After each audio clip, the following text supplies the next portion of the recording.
Good evening, everybody. Welcome back to Exploring the Lord of the Rings.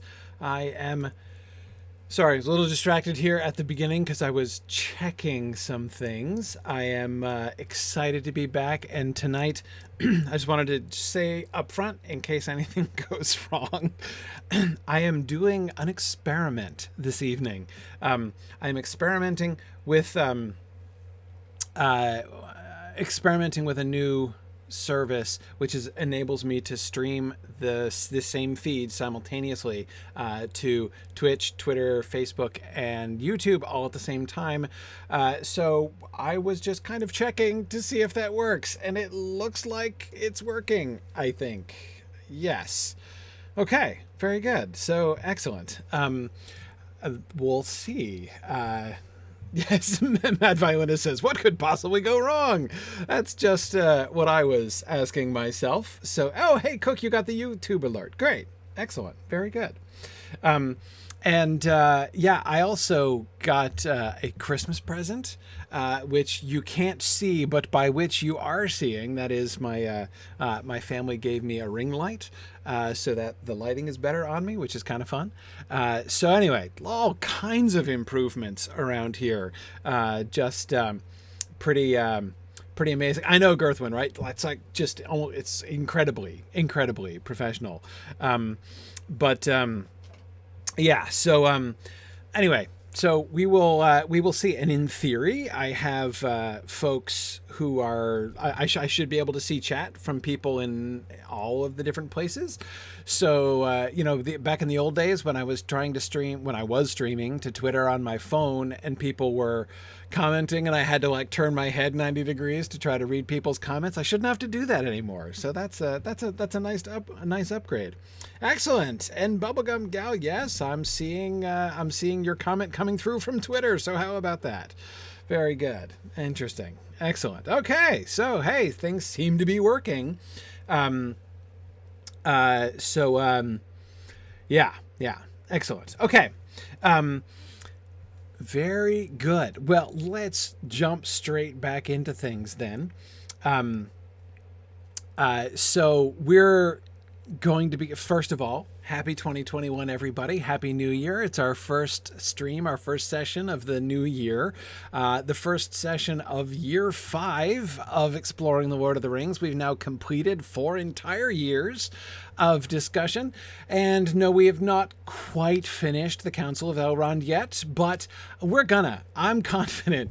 2020, the outlook is looking excellent. We're gonna make it through, by easily by midsummer. I mean, there's no question. Probably by spring, I would think, is when I would project we would get through the Council of Elrond. So we'll see. But yeah, no, I think that we'll definitely be on the road south. Maybe by, the end of 2021, we'll get as far as Moria. It's possible. Carothras, minimum, right? Minimum we'll get to Carothras by the end of the year. So we'll see. But anyway, yeah, Tony, I agree. We should have a late toast to the professor. Of course, 4 years ago today. Well, not today. 4 years ago, 2 days ago, when we started the stream, it was actually on Tolkien's birthday, which is January 3rd. So yes, we can have a late toast in honor of the professor. Our first session since his birthday here. It was always fun. Of course, his birthday lining up at the very beginning of the year makes it kind of convenient in more than one way to do the. To sort of start things off, to sort of mark that time as our starting point. So.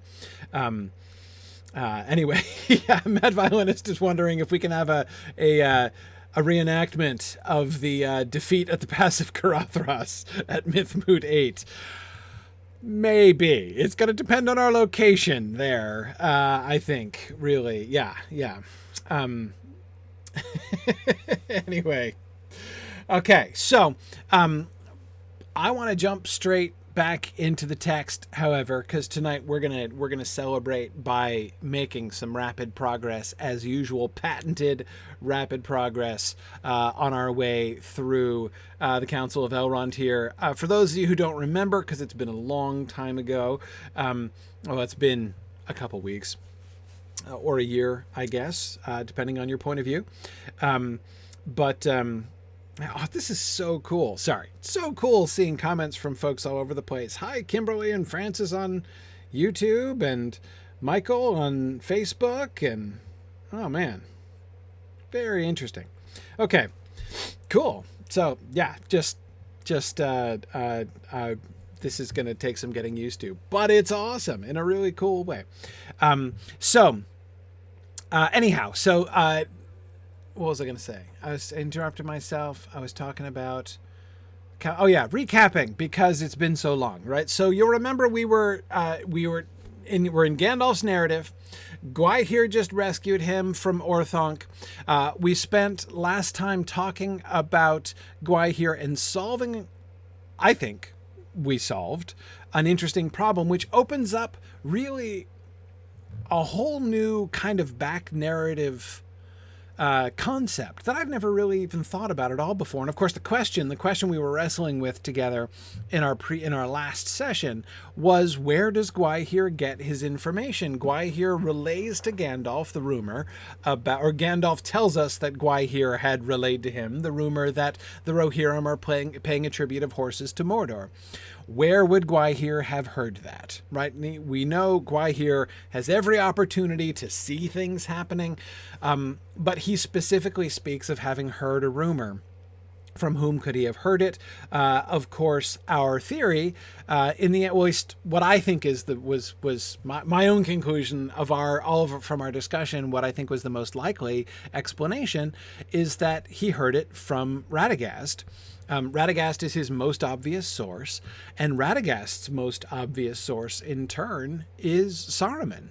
And so we were considering the possibility, which I'd never considered before, that Saruman is actually beginning to spread this rumor actively, and we were thinking about some of the ways in which that kind of a rumor and the spreading of that rumor could have, from Saruman's standpoint anyway, a salutary effect on the political state of Rohan, both by undermining the king, right, by creating, if you're spreading the rumor among the Rohirrim, for instance, if they're going to be hearing that King Theoden is sending a tribute of horses to Mordor, that's a really great way to, I would think, to erode confidence in the king. Right? The Rohirrim are not going to take that well. So the more I've thought about that, the more I really like the idea. The more sense it seems to me to make that Saruman himself would be the ultimate source.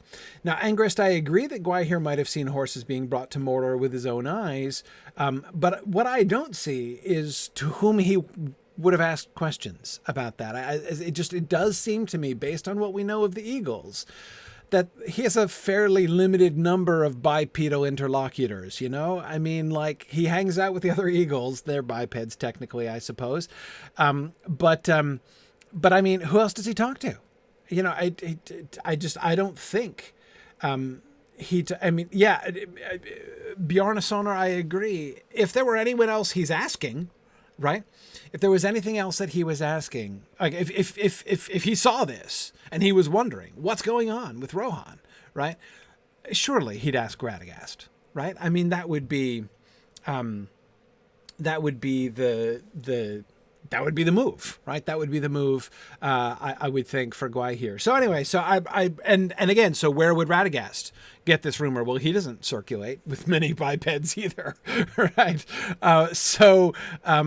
It's conceivable. It could have come through the Bjornings, but again, but where from? Who started it, and how could it have gotten there? Whereas, if we trace it, if Saruman is the origin of these rumors, it explains everything. It explains how the rumors are circulating in Rohan. Éomer has heard them, right? We know that Éomer will have heard them. So they're clearly circulating in Rohan.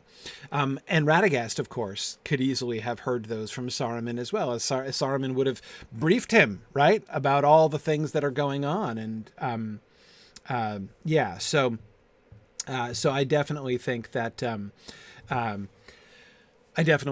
that's it seems to be the best solution. Anyway, so that's where we got, right? We got as far as that, and now we're going to get to Gandalf's arrival, or Gandalf's depiction of his arrival in Rohan. So that's where we are, and we're all caught up. So, all right, let's head back into it then.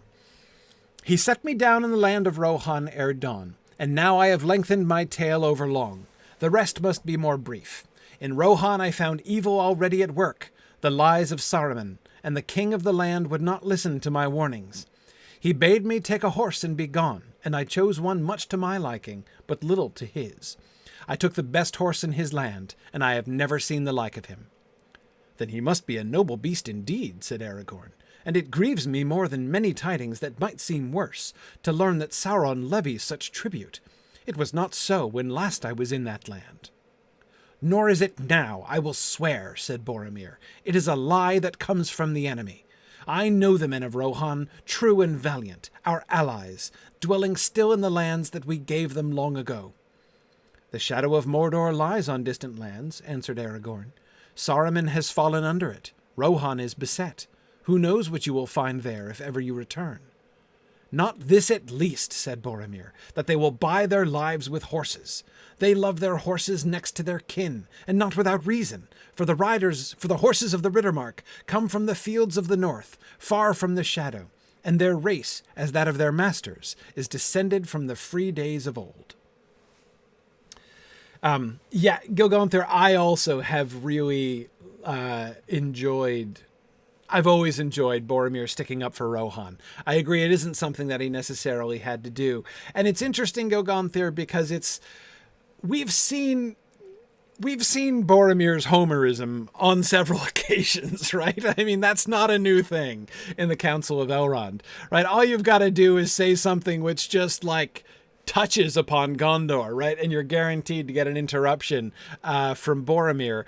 To see him stand up for the Rohirrim, it's still adjacent to his Homerism, right? I mean, he does emphasize our allies dwelling still in the lands that we gave them long ago, as if, any lack of faith in the Rohirrim would reflect badly, on Gondor. But I that seems to me to understand it merely in that way, right? That he is looking to prevent any indirect slander against Gondor, which seems to me an ungenerous way to read that passage. I think there's more to it than that. But anyway, so I certainly agree. Gilgalanther, that seems charming. And Brandon, you're right.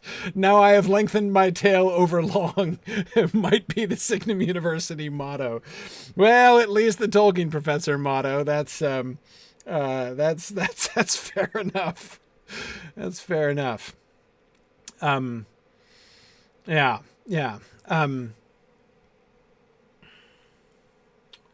Yeah, good. Tamara loves that Tolkien spent time on this discussion. Yeah, I agree.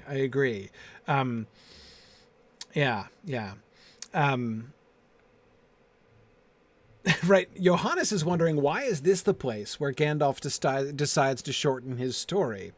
It is a really good question. I mean, Johannes, I think it's defensible. So, I mean, presumably, he could have gone on to narrate his entire visit to Rohan, right? To go and explain, he gave the back and forth between him and Saruman, right? When he went to Orthanc, he gave the back and forth between him and Radagast before that. So if he were continuing to narrate on the same level that he's been narrating at ever since he began with, when he left the Shire, right? And went out to try to find out what was making him feel uneasy.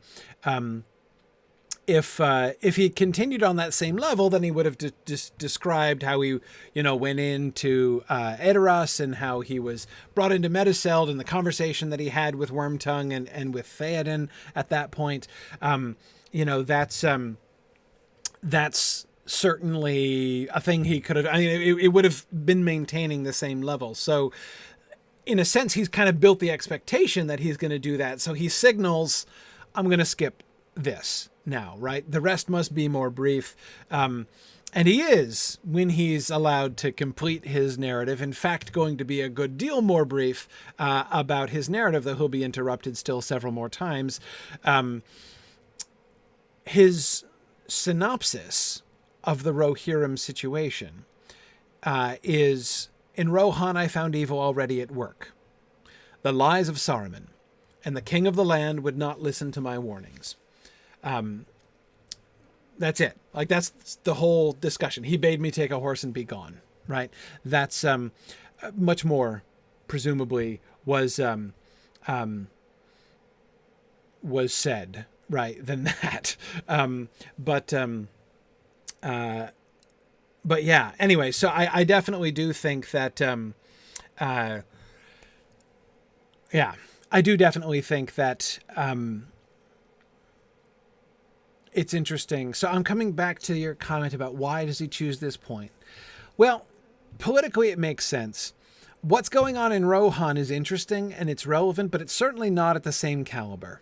Right. It's not at the same level. Remember, when he set out what was the point of this narrative? Right. The point of this narrative was to address two questions. One, why did he not show up? Right. Why was he delayed? Right. Why was he not there for Frodo when Frodo needed him? That's the primary purpose of his narrative. But the secondary purpose of his narrative was to answer Galdor's question. What of Saruman? Right? What are his counsels to us in this time? And he is answering both of those with this. So the story of his imprisonment in Orthanc answers both of those questions at once. Having now answered that, there will doubtless be some present who are interested to hear about what's going on in Rohan. And it's important for some to know, perhaps, the current state and how the lies of Saruman and evil is already at work in Rohan. That's going to be relevant to some people, but it's not central anymore. If anything, that kind of fits in the context of the stuff that we were told in summary that they discussed at the very beginning of the council, right? Not all that was said at this council need now be told, right?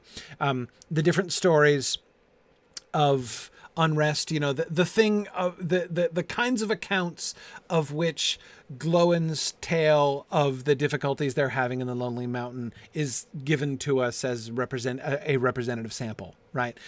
This is more in that category, like, yep, okay, there's trouble in Rohan, there's trouble in lots of different lands, right? It doesn't really kind of relate to it. GDC is asking, did Tolkien maybe want to wait to introduce the new characters too early? Well, historically speaking, GDC, it was because the new characters hadn't been invented yet, right? I mean, the king of the land, the character of Theoden was not developed until they got there. So, Tolkien generally kind of makes up his story as he goes along. Writing The Lord of the Rings was very much an act of discovery for Tolkien rather than, architectural planning, in advance.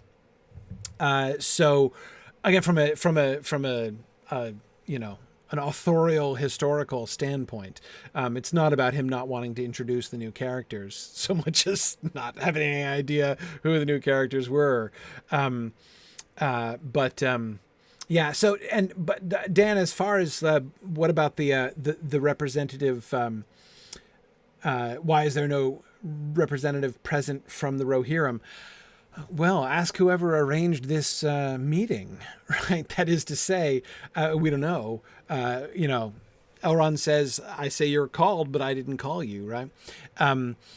So ask whoever made the invite list why that happened. This hasn't been a council like that, right? This has never been a council where representatives from, every land have been sort of, meticulously drawn together. Yeah, exactly as Emily says, nobody was summoned. to this meeting. Presumably there are lots of, I mean, I doubt there are any Brelanders there. You know, I doubt there are any, I'm pretty sure there are no Bjornings there. It's not actually a very thoroughly representative council. Most of the races of the free people are there. The Ents, there's no Entish representative, which is probably best, or else it would still be 5 more years we'd be doing this this discussion, I suppose.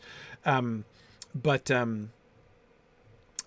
yeah, no, I would think that that's so, you know, Boromir, it's one of the reasons, though, it does seem to me to inform Boromir speaking up, though. Like, there's nobody from Rohan who can speak up on their behalf. He feels a firm conviction that this rumor must be untrue.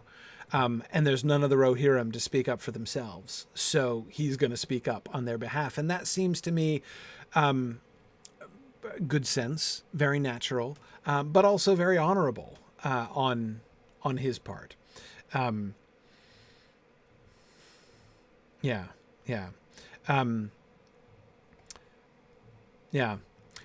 Lissa Linde says, I'm reminded of what Tolkien said in his intro, that his book was too short.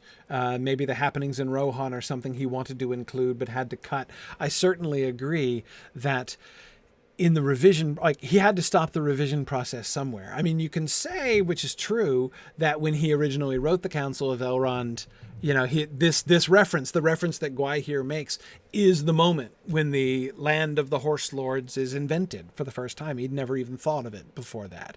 And he certainly doesn't flesh it out until they actually arrive there at the beginning of Book 3. But nevertheless, that doesn't explain, Lissalinda, right, why he didn't add more when he's revising. He certainly could have done. When he's going back and rewriting this, he had plenty of material, right? He now knew Theoden, he now knew Éomer, he now knew Wormtongue. He could have definitely done that, but he didn't.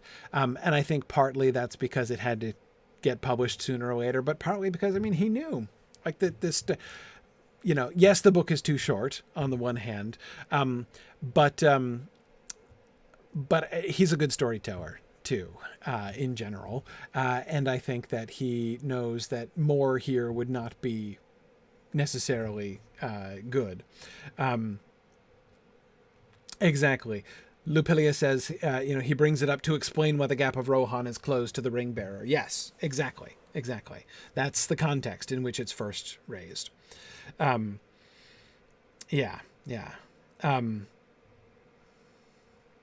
Yeah, Green Great Dragon says, fattening this particular chapter might perhaps not have been the best spot. Absolutely.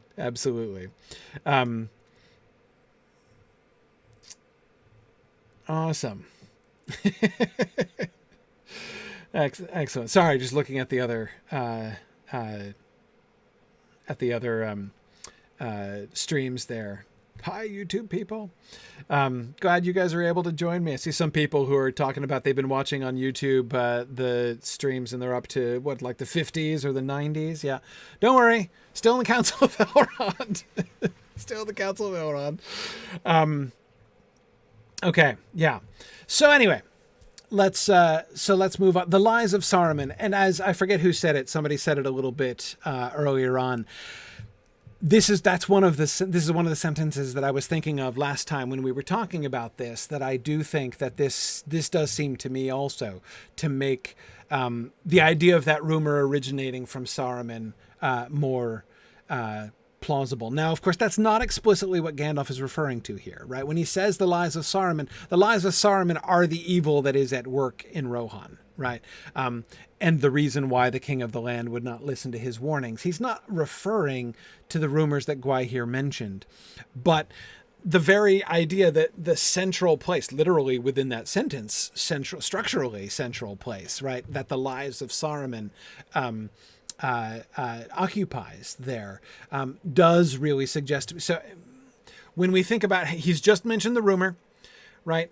And he's just after this going to bring in the debate about whether or not there's any truth to those rumors. And right in the middle of it, he says, evil is at work in Rohan, the lies of Saruman, right? So to me, that fits that fits really, really well. I think that definitely works. Yeah. I think it's also, we get no clear picture of what's happening in Rohan. Again, he's only summarizing. It just gives us the one sentence, right? We don't hear about Wormtongue, right? We don't hear any. We don't know how the king wouldn't listen to him, and the lies of Saruman are at work. That's all we know. Nothing about the mechanism, right?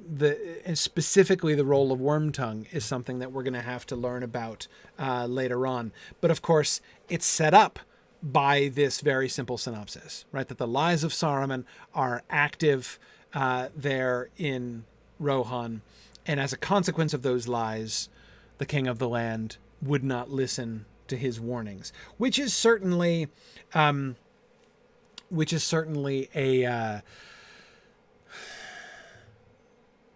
an important setup for what's going to come later, right?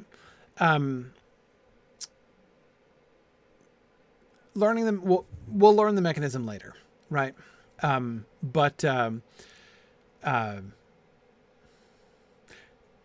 And I'm tempted to talk about some Wormtongue related things, but I'll save it. We'll get there. Yeah. Okay. He bade me take a horse and be gone, and I chose one much to my liking, but little to his. I took the best horse in his land, and I have never seen the like of him. Now, in context, or sorry, what I mean to say is without context, because we have no other context here. The only context we have is that the King of Rohan would not listen to him, right? The King of Rohan was giving Gandalf the cold shoulder somehow as a consequence of the lies of Saruman. So Gandalf's response to this, when he is rudely told to take a horse and be gone, though sort of semi-rudely, right? I mean, he could have just been kicked out on foot. There's no, like, he didn't have to give him a horse. The king didn't have to give him a horse.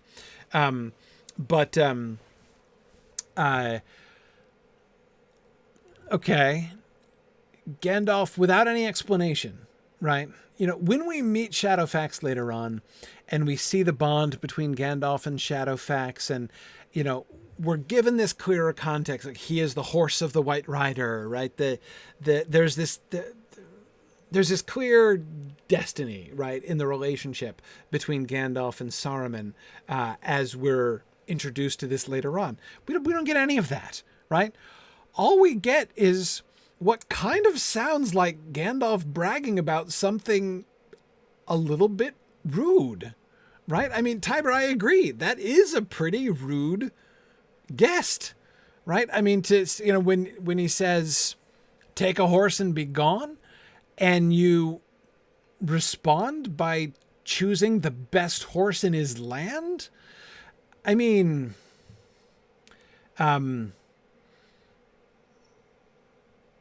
that's,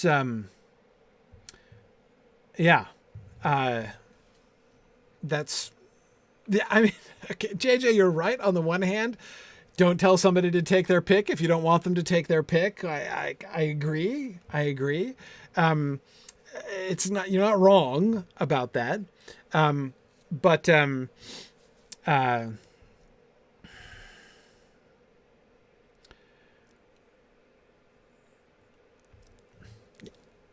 It's not that he has no excuse. It's not that we can't think of an excuse for him, right? He's already said, he set this up in a sense, right? By reporting his remark to Gwaihir that he needed a steed surpassingly swift, right? Okay. He needs a surpassingly swift steed. So he can be, and I mean, obviously it's urgent, right? I mean, he's not going to take some, broken winded nag who's not even going to make it halfway up, to the Shire, right? I mean, I'm not saying there's no justification for Gandalf in commandeering the best possible horse that he can find. But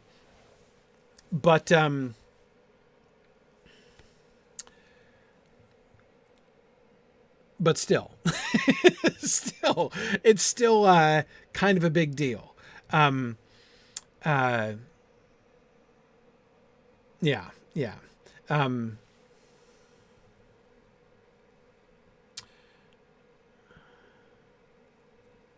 Yeah, no, and some of you are talking about how, of course, Theoden is being rude too, and I agree. I mean, yes, that's true.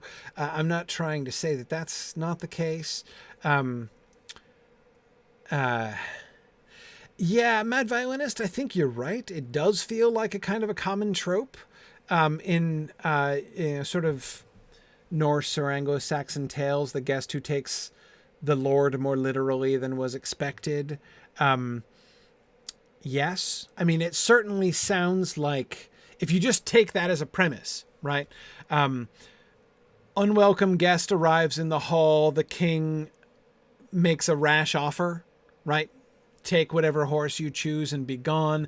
And then the unwanted guest takes the greatest horse in the land, the most legendary, the course which only the king is supposed to ride. And now the king is sort of trapped between abiding by his given word and giving up this thing that only the king is supposed to have, right? So I agree. That seems like if you told me, that exact sequence was the premise for the beginning, of a Norse legend, a story from Old Norse, I'd believe it, right? I mean, that sounds very plausible.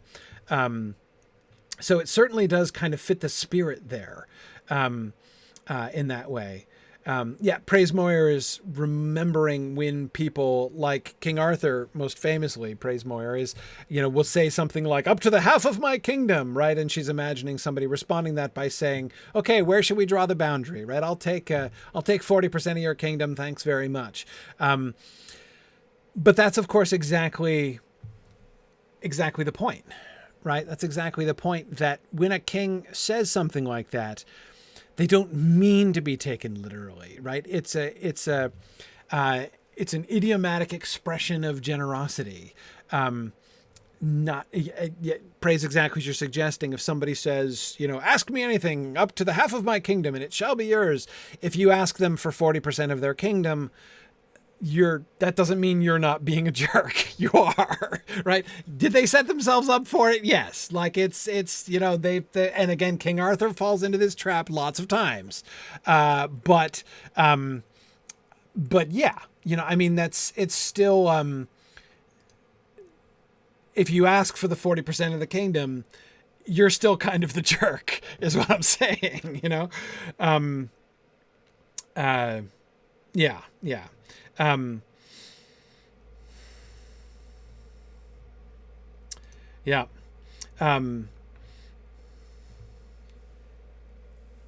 Right. Yeah. Sam says it's kind of like somebody saying "mi casa is su casa," right? Yeah, exactly. Yeah, that's exactly. You're not literally giving your house to people.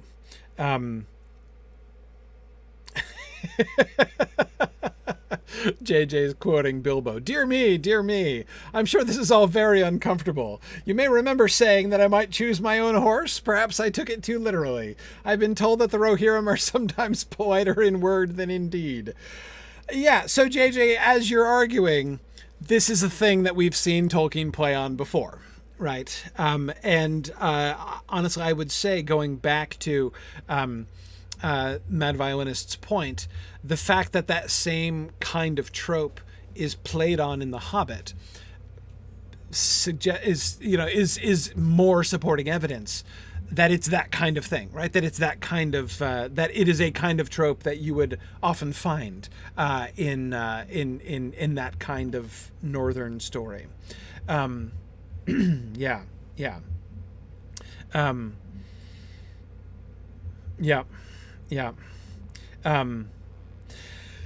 Now, Mudball, I hear you. You know, as did Shadowfax actually even really belong to Theoden? The Rohirrim couldn't tame him. Yeah, I mean, we'll learn about this later, of course. I mean, Shadowfax hasn't been named yet. He will be later, but he's not been named yet. And certainly the backstory and the detail about him not being, you know, able to be ridden is certainly not something that's kind of on the table yet. But does the King of Rohan hold the rights, as it were, to Shadowfax? Yes. Yeah, I clearly. Whether or not he can ride him, at least that is claimed through Eorl the Young, right? I mean, this is it's part of their. It's not only part of their like legal rights exactly. I mean, it is, but it's more than that, right? It's a really important cultural thing. I mean, it goes back to Eorl the Young and Felaroth, right? So the heritage of the connection between the Mayaris and the Kings of Rohan is, culturally speaking, a really big deal, and therefore also the kind of exclusivity of that, right? Yeah.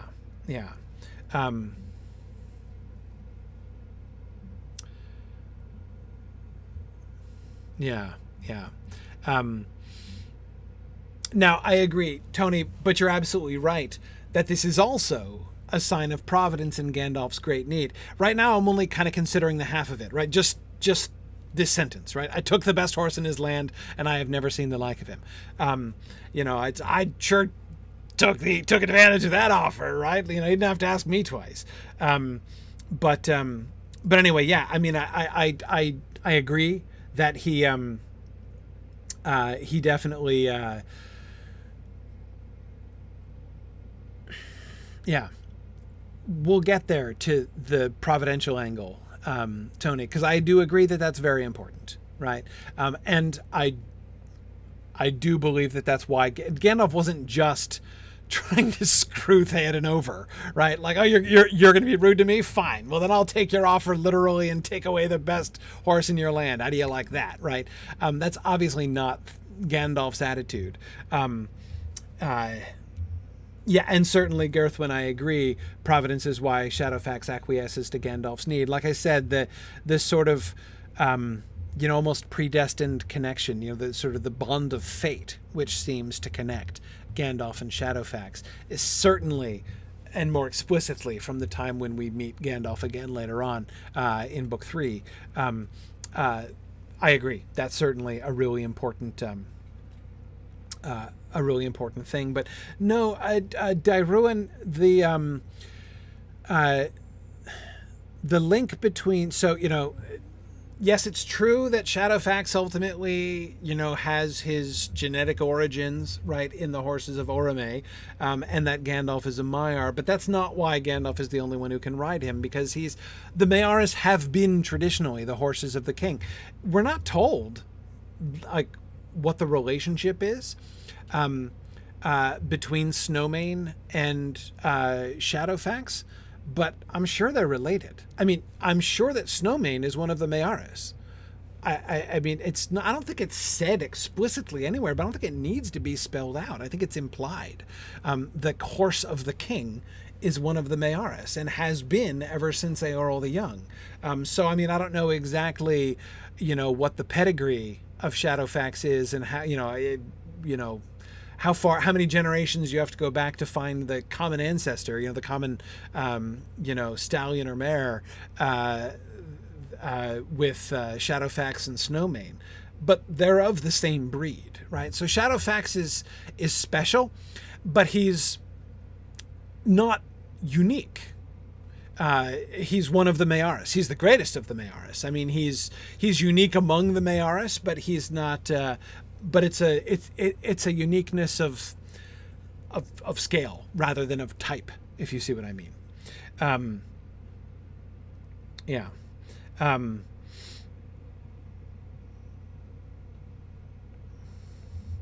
Yeah. Okay. Let's see. Yeah, we'll get to that reference Astro Gypsy. Yeah, we'll get there. We'll get there.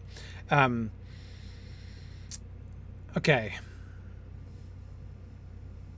Yeah, exactly. The only thing we know about Snowman is the name of his sire, Lightfoot. Exactly, and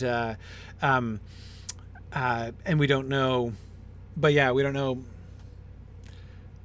the relationship there. I like to think, I don't know. I mean, of course, yeah. How does Shadowfax differ from Asphalloth? Well, Asphalloth is an elf horse. Don't ask me what that means, because I don't know. No idea. Elf horse. He's a horse. Did Asphalloth come from Valinor? Did he come across on the boat with Glorfindel? Or is he descended from the horses that were brought over by the Noldor? I don't know. No idea.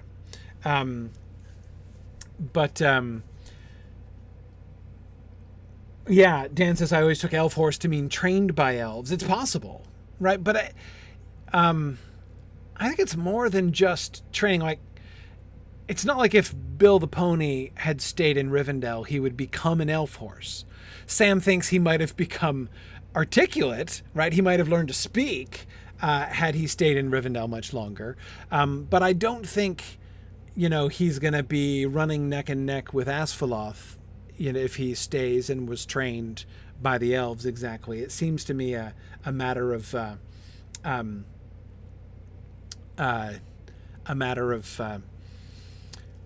breeding, presumably. And I would think, remember the Feanorians had horses. They brought horses with them in the ships before they burned them. So it could well be that elf horse means, like the Mearis, a descendant of horses that came to Middle-earth from Valinor. I guess that's sort of my headcanon about what elf horse means. But if that's true, then I would expect that they are connected then, that the Mearis and the elf horses are connected, because that's the common root that they have. That presumably the Mearis are descended from some free elf horse who wandered into that area. But I don't know. Okay. Cool. Okay. Oh, let's see.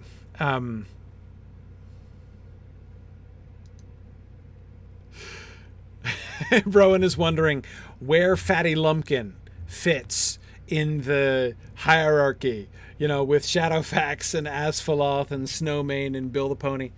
That's a really good question.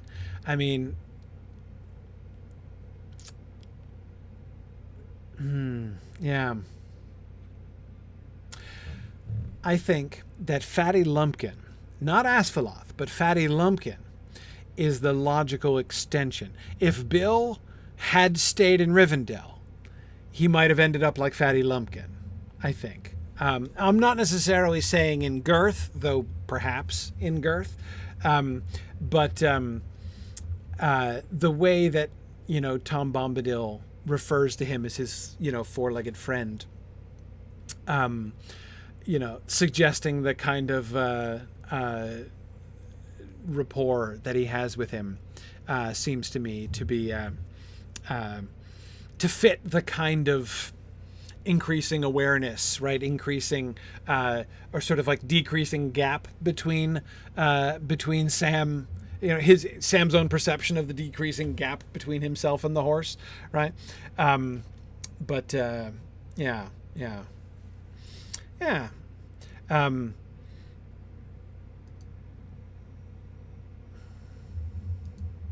Yes, the Mearis are connected in the lore to Orome. Yes. Yes, that is correct. That is correct. Um, hang on, Tony. I got to work out this analogy. Fatty Lumpkin is to Asphaleth as Goldberry is to Galadriel. Yeah, I'll buy that. I'll buy that. Nearer, right? Less remote. Nearer to normal experience.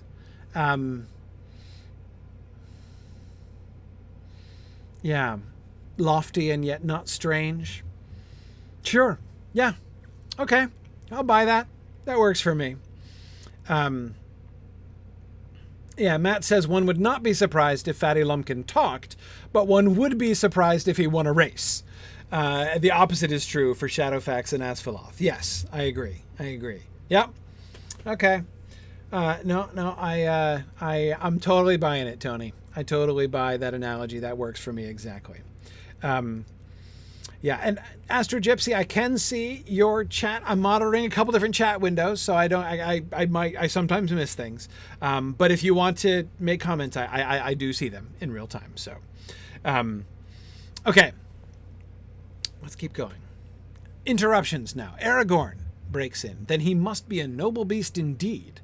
And it grieves me more than many tidings that might seem worse, to learn that Sauron levies such tribute. It was not so when last I was in that land. Now, the first thing I want to do is compare and contrast Aragorn and Boromir's perspectives here. Because the first, I remember, I remember as a kid really liking Boromir's interruption here, and definitely feeling that it spoke very highly of Boromir, that he was standing up for the Rohirrim, as we said before. But what always kind of puzzled me was, why is Aragorn so quick to believe it, but Boromir isn't? Why does he think? Does he think less of the Rohirrim? Is it just that he's a little bit less of a homer than Boromir is? I mean, that's possible, right? That Boromir just refuses to believe anything bad about anybody associated with his home, even indirectly. But of course, later on, if we remember ahead, in Book 3, Aragorn is going to say, when Gimli brings back up the rumor that Gandalf spoke of, then he, Aragorn, says, I believe it no more than did Boromir. So how do we, now on the one hand, he could have changed his tune, or he could have been convinced by Boromir here, so that later on he's saying, oh yeah, no, I don't believe that any more than did Boromir. But here's what I was thinking. It's true that he's less familiar with him recently, Tony. That it could well be, it's not that he thinks it necessarily more like them to do it, right? But his information is less current than Boromir's, so he doesn't know how things have possibly changed in Rohan over the last generation, or however long it's been since he spent serious time there. But here's, and that's interesting, Lady Lakata. I hadn't thought of that. Aragorn might have a higher opinion of Gwaihir and is therefore considering the truth of the rumor more than Boromir. You're right, Boromir's just dismissing. He doesn't care the source of this rumor, right? I don't care how well informed your source is. That isn't true, is Boromir's point of view, right? So maybe Aragorn is kind of suppressing that reaction and considering the possibility of it. But here's what I'm thinking. Notice I think the difference is not necessarily that Aragorn is more sort of credulous or more willing to believe ill of the people of Rohan. I think that they take it differently. Both of them hear this rumor that the land of Rohan is now under tribute to Sauron, and they send him a tribute of horses. And Boromir says it's a lie that comes from the enemy. It is not. They are true and valiant, right? Notice what he is trying to emphasize: their truth and their valor, right? For them to be submitting tribute to Mordor would mean that they would be false and craven, or at least conquered, right? They have to at least lost, if not actually betrayed, Gondor in order to be under tribute. And he seems to take it as... I was going to say the latter, but I forget which one I said second. He seems to take it as a betrayal, right? Or rather as an implication that betrayal has happened. In Boromir's ears, the rumor that they pay tribute to Mordor is equivalent to they've betrayed Gondor, right? They are guilty of treachery, and he won't have it. He won't hear that, right? But I think that Aragorn might be hearing that differently. It grieves me more than many tidings that might seem worse to learn that Sauron levies such tribute. Notice he doesn't say a thing about the actions of the Rohirrim there. He doesn't say, it grieves me to hear that the Rohirrim have turned into such horrible scumbags. That's like the opposite of his reference. He doesn't say anything about what they've done. He speaks of them as victims, what Sauron has done to them, right? He seems to, and his reaction to hearing a rumor about what Sauron may or may not be doing to the Rohirrim fills him not with outrage, but with grief, right? With pity. It grieves me to learn that Sauron levies such tribute. Of course, it's also bad news that he has the power to levy such tribute, right? That his power over Rohan is such that he can effectively levy such tribute. But again, grief is his response. Again, not outrage, not disappointment, not disgust at the Rohirrim, right? He's not expressing anything like that. It's Sauron's actions that he's lamenting, right? And Boromir says, no, the Rohirrim would never do that, right? And again, Aragorn's response, the shadow of Mordor lies on distant lands, right? Dwelling still in the lands we gave them long ago, the shadow of Mordor lies on distant lands. Saruman has fallen under it. Rohan is beset. Who knows what you will find there if ever you return? Once again, Rohan is beset. He's depicting them as the victims here. He's not accusing them of doing anything, right? Of committing an act of betrayal. They are surrounded, right? He seems to realize here a little bit more, realistically, perhaps, exactly what Rohan's political situation is, right? If Saruman has fallen under the shadow of Mordor, then they are beset. They are surrounded on both sides.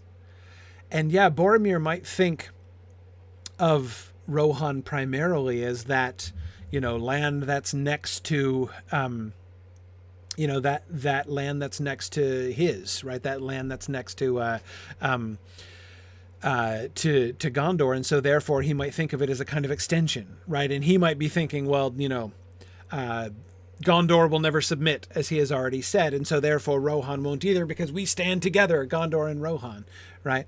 So he might think of Rohan as first and foremost the neighbor and ally of Gondor, whom Gondor would never abandon because of their faithfulness and their own truth and valor.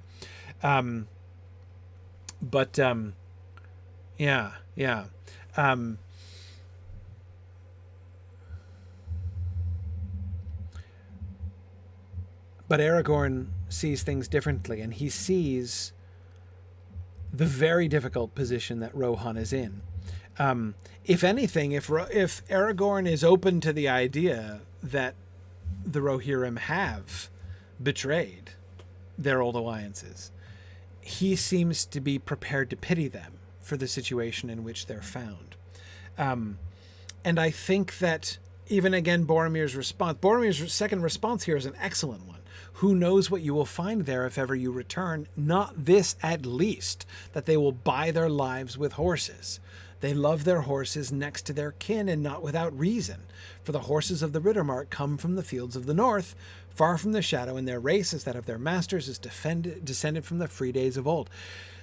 They love their horses next to their kin. They would never buy their lives with horses. Even if they did betray us, they wouldn't betray us like that, right? This is, Boromir brings it forward as clear evidence that this rumor is false, right? Because whatever happened, this isn't what would happen. Maybe Boromir can imagine the Rohirrim betraying Gondor and allying themselves with Mordor. But even if they did that, they wouldn't sell their horses to save their own lives. They would rather die than have their horses taken to Mordor.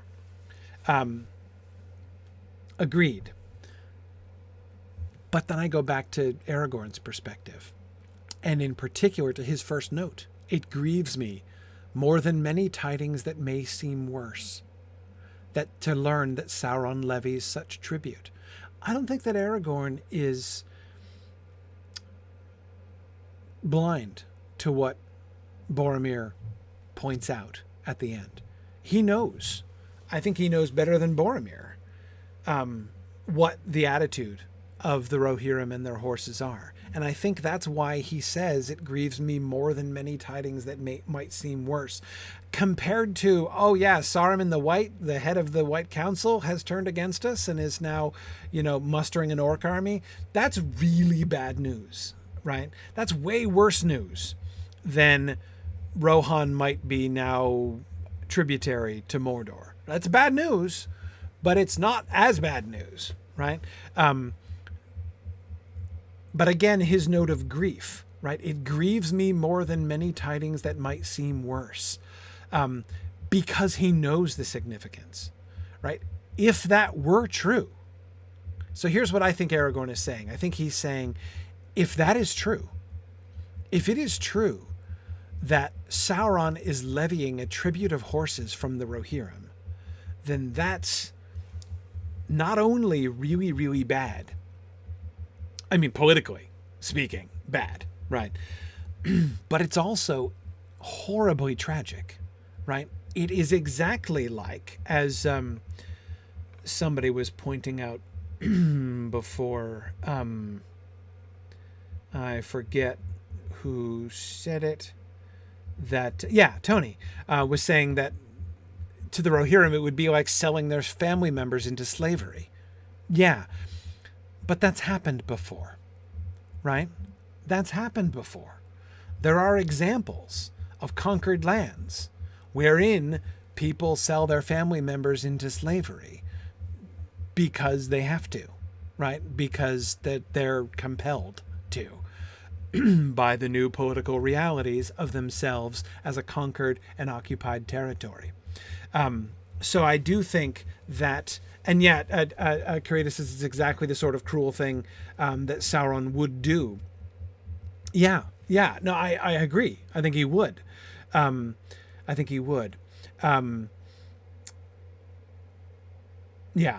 fact that they love these horses is exactly why it's plausible, says Karita. Exactly. So I certainly don't think that Aragorn is missing out on the cultural significance of the tribute of horses, right? Although, again, Boromir's point is an excellent one and excellently well said. But again, I think that both of his speeches speak really, really well of his heart, I think that Aragorn's response to this is in its way a little bit sort of more rational, right? We don't know what has happened. One way in which we could, I think, perhaps paraphrase Aragorn's "The shadow of Mordor lies on distant lands, Saruman has fallen under it, Rohan is beset," is, Boromir, that's all well and good, but it's been, how long has it been? More than 110 days, right? I don't know how many days it took you to get from Minas Tirith to Edoras, but, you know, it's been several months since you've been in Rohan. And Boromir, Gandalf just told us that in the time since you went, well after the time that you passed through the Gap of Rohan and left the Rohirrim behind, Saruman has been revealed as a traitor at the head of an army of orcs. Who knows what you're going to find when you go back to Rohan if you ever return, right? And no, he's not imagining that what he's going to find is them cheerfully shipping off horses to Mordor. What he, I think, is warning Boromir that he might find is a burnt out shell of a country in which the inhabitants are at best in mountain refuges and walled in, and their horses have been taken from them and sent as tribute to Mordor. I think that that is what Aragorn is, and that's why he's saying that it grieves him more than many tidings that might seem worse. Yeah.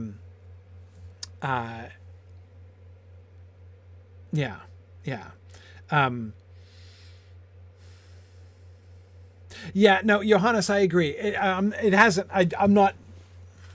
Do I know of any examples where people have, sold off their families as slaves in Tolkien's world? No, I don't. Sorry, Johannes. The thing that I'm pausing about is I'm thinking about the situation in Dorloman, under the Easterlings, like under Broltha and the other Easterlings. That's the closest situation to the kind of circumstance that I was talking about, right? A conquered territory with an oppressed people. Dan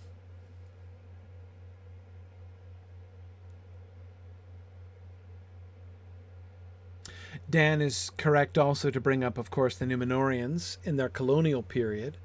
We know that human prisoners are being sent back as tribute to Númenor during the bad days at the end, right? During the human sacrifice times. We don't know whether they were just dragged off by force or how that happened. Michael D says he almost suspects that some of Sauron's armies are so constituted, and I wonder. Matt points out that the Dunlendings under Saruman are in a similar situation, and references the Uruk-hai breeding program, which I agree is, we don't know all that much about that, but that's certainly something that is, I suspect, involved there. But ending exactly, I don't think that Aragorn is imagining the Rohirrim happily shipping off their horses to Mordor, right? That's what Boromir seems to be responding to, right? Like don't think that could happen. And again, I don't think that Aragorn is, I don't think that's what he's thinking. I feel like Aragorn and Boromir are not really kind of talking on the same level, if you see what I mean here. I don't think that Boromir is completely tracking with Aragorn here.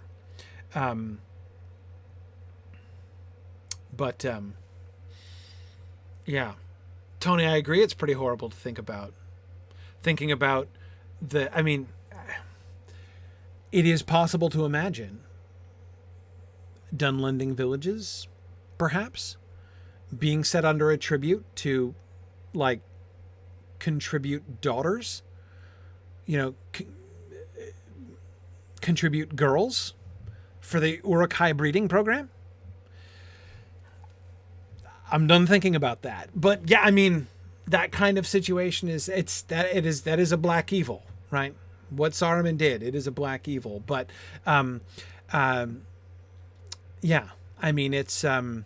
it's so, like, does this kind of thing, right? And Sam says, once again, thank you that George R.R. Martin did not write this book.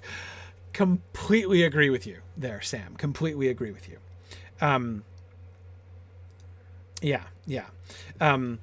GDC says that Aragorn seems to have a better grasp on how fluid the situation seems. I think he's emphasizing the level of uncertainty. Yes, exactly. And again, I think when he says, "Who knows what you will find there if ever you return," my suspicion is that what he is saying, what he is, the image that he's attempting to evoke, again, is not the cheerful shipping off of horses to Mordor, but rather the complete wreck of the land, right? The destruction of Rohan. They don't know that it hasn't been conquered. Yeah.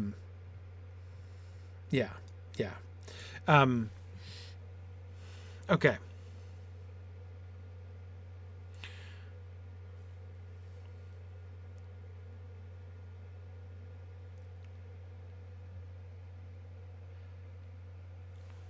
Next slide. Woohoo! It's a 2-slide day, or at least a 1-point-something slide day. True indeed, said Gandalf, and there is one among them that might have been foaled in the morning of the world. The horses of the Nine cannot vie with him. Tireless, swift as the flowing wind. Shadowfax they called him. By day his coat glistens like silver, and by night it is like a shade, and he passes unseen. Light is his footfall. Never before had any man mounted him, but I took him and I tamed him, and so speedily he bore me that I reached the Shire when Frodo was on the Barrow Downs, though I set out from Rohan only when he set out from Hobbiton. All right, let's start with that. Okay. Gandalf's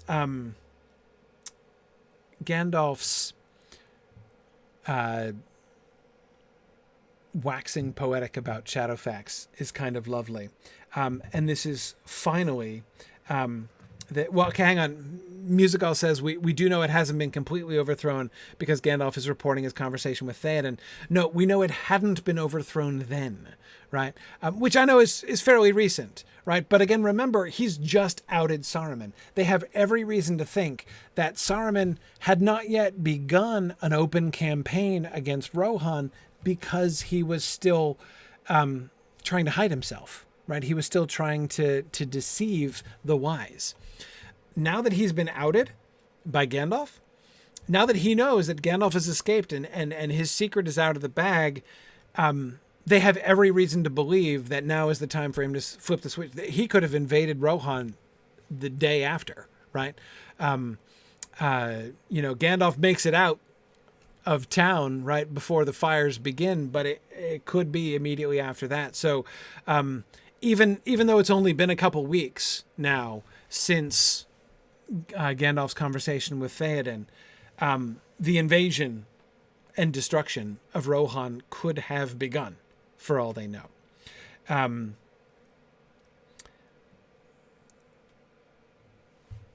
Yeah, good. Yeah, Goganthe was just pointing this out too, that you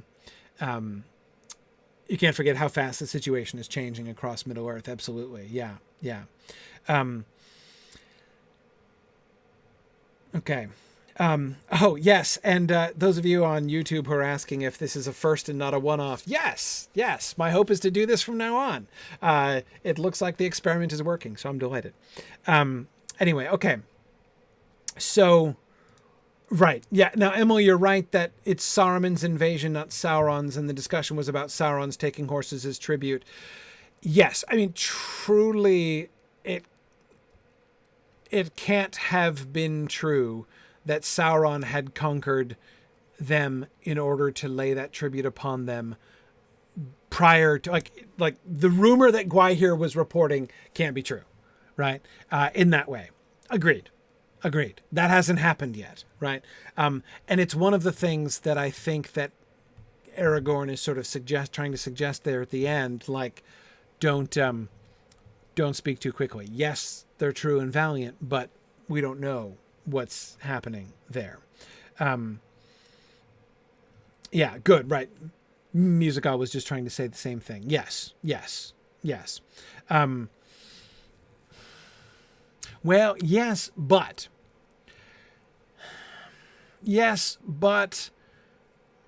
Rohan's a big place.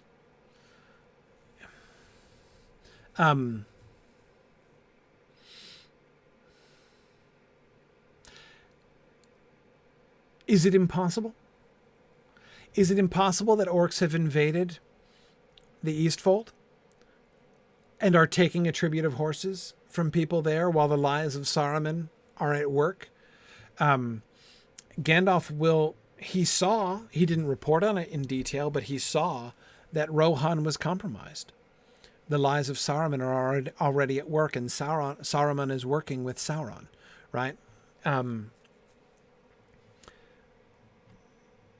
Yeah. Lady Lakata, so why didn't Gandalf ascertain the truth of the rumor while he was in Rohan?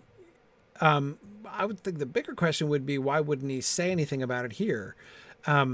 He neither confirms nor denies the rumor. But again, I think that he might not know. Could Gandalf have tried to set things to rights there in Rohan before he left? Maybe. But he's got bigger fish to fry. The Nazgul are after the ring and they're looking for Frodo, and it's been months that he's been locked up on top of Orthanc, right? He doesn't have time. He doesn't have time to investigate. What exactly is going on? How much control does Saruman have here in Rohan exactly? What's happening in Rohan? Have the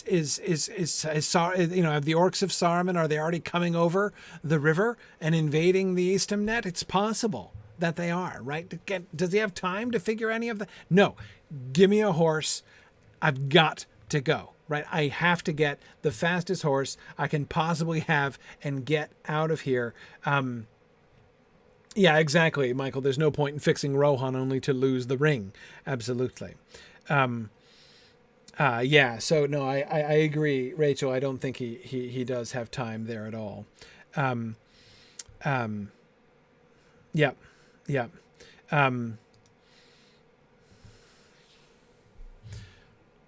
Okay.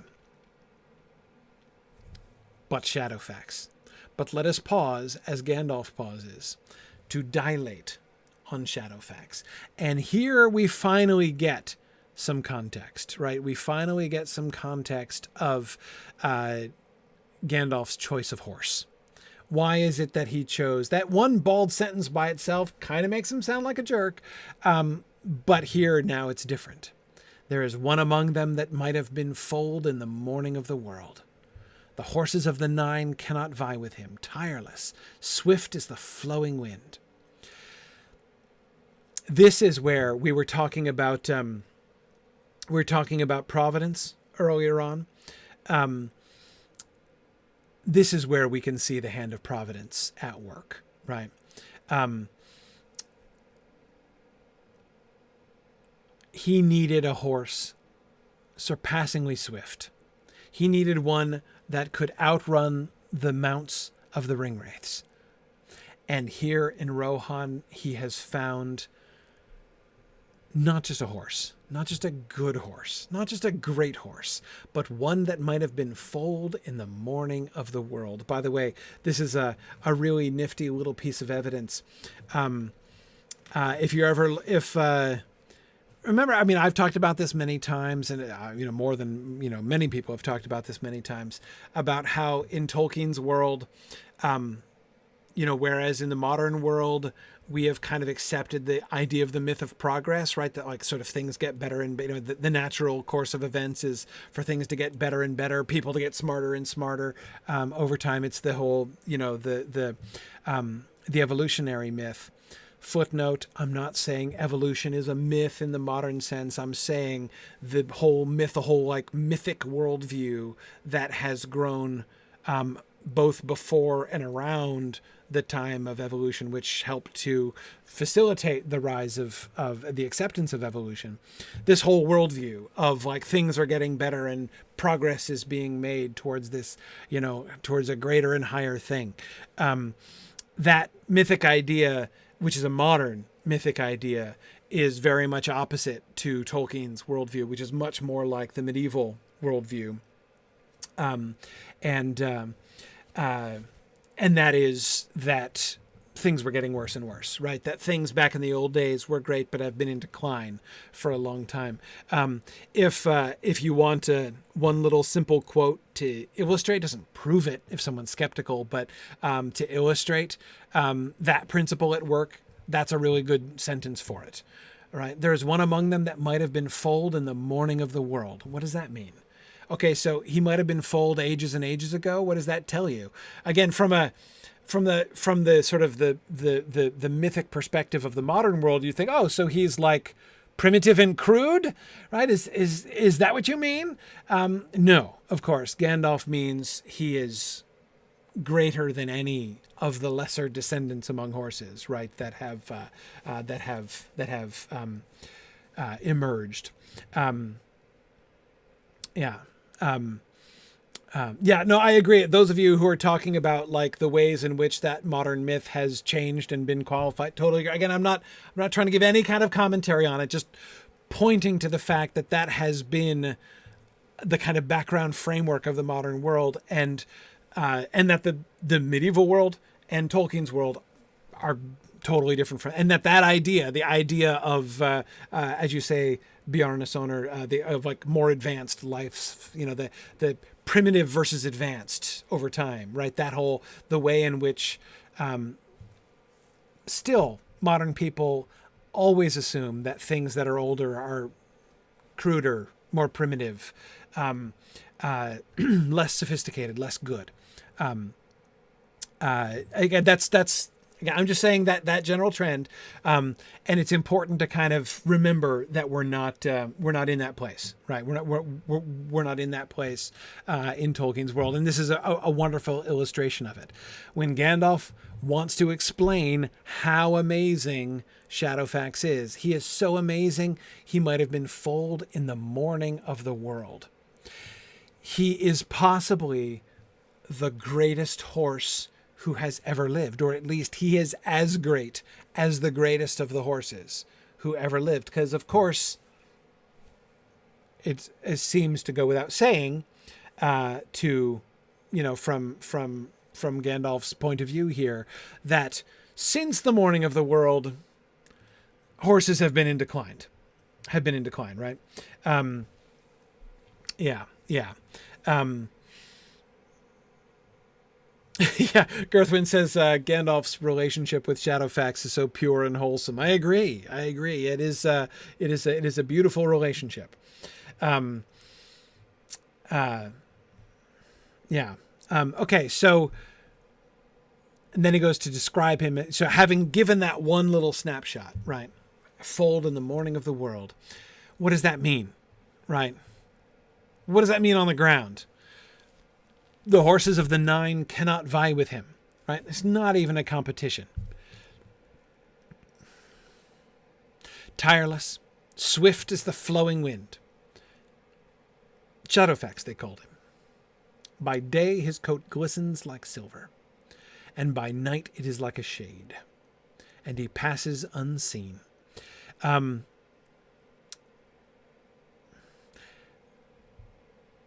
He is...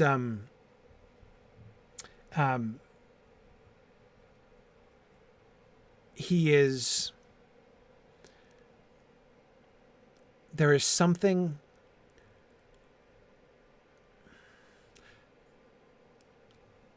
I don't want to say almost magical, because it's quite magical. Almost explicitly magical is, I think, what I mean to say about Shadowfax here.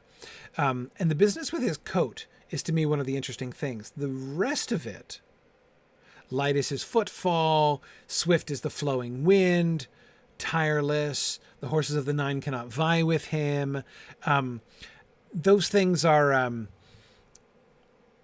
things that you could say about any really good horse, that one could imagine somebody saying about like a racehorse, right? If you were really enthusiastic about how fast this horse was, you could say those things, right? The business about his coat, glistening like silver by day, and by night it's like a shade, and he passes unseen. That's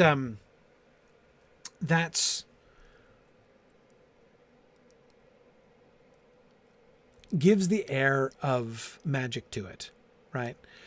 I mean, you could just say he is of such a particular shade of gray that in the sunlight it shines like silver, but at night you can barely see him, right? I mean, yeah, I'm not saying it cannot be explained through mundane means, right? But what I am saying is that, again, that's why I said almost explicitly magical.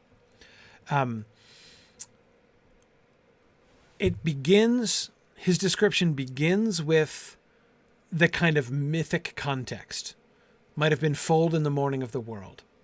Then describes his speed, really, really fast. Again, that's been said many times of many horses, right? Then his name, and then his coat, which is one color by day and another color at night. Okay, it's not just a fast horse. Almost like a magical like with some other kind of magical abilities. And then we get, never before had any man mounted him, but I took him and I tamed him. And so speedily he bore me, that I reached the Shire when Frodo was on the Barrow Downs, though I set out from Rohan only when he set out from Hobbiton. Never before had any man mounted him.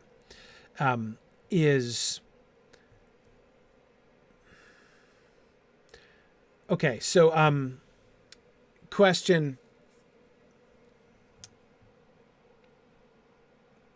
A couple questions here. One is, well, now, never before had any man mounted him. Could just mean, you know, he's young. He could be not broken yet. That's possible. That's possible. But in the context, and this is why I think that the mythic beginning of this paragraph is so important. One among them that might have been foaled in the morning of the world. The rest of it, if you didn't start there, if Gandalf just said, true indeed, the horses of the Nine cannot vie with this horse, tireless and swift as the flowing wind. Shadowfax, they called him. By day, his cloak glistens like, he's gray, and the gray is really cool. It looks like silver under the sunlight, but it's like shade at night. It's kind of cool. Really light footfall. Hadn't been broken yet. Just still young and fiery. It was awesome, right? I mean, all that would sound mundane. Could sound mundane. But that mythic context at the beginning, one among them that might have been foaled in the morning of the world, it is not just a quantitative statement, right? He is so fast. He is, so light as his footfall. His ability to pass unseen is almost uncanny, right? It's not just that he's mathematically more, quantitatively more than any other horse. He is mythically different. It gives this, and so therefore, when I come to never before had any man mounted him, it doesn't sound like, and he hadn't been broken to the saddle yet even. Instead, it begins to sound like a fairy tale, right? The horse that no man had ever mounted. This horse, it begins to sound actually kind of like the story of Fëloreth.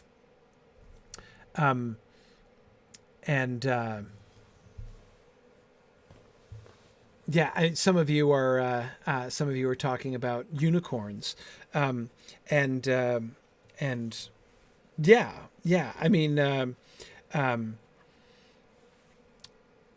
it gives that kind of an atmosphere, right? I mean, no, it's not exactly. I mean, he's not a unicorn, right? But and it's not that myth, right?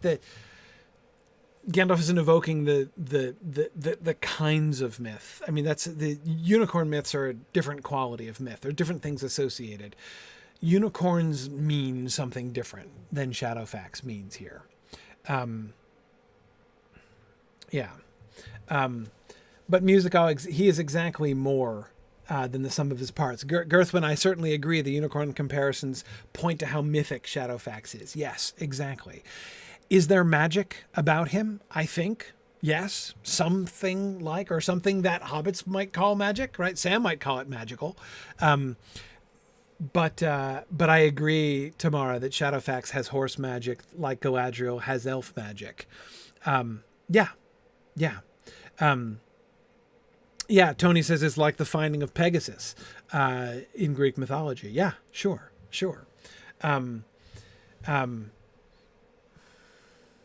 Yep.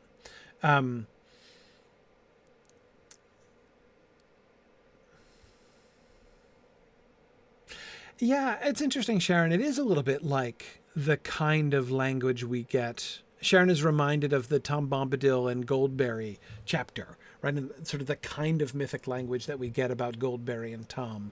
Well, certainly, Sharon, the Morning of the World makes one remember Tom Bombadil, right? For sure.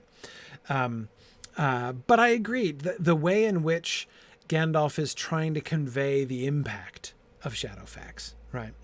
But I want to come back to the really excellent question, Johannes, that you were just asking.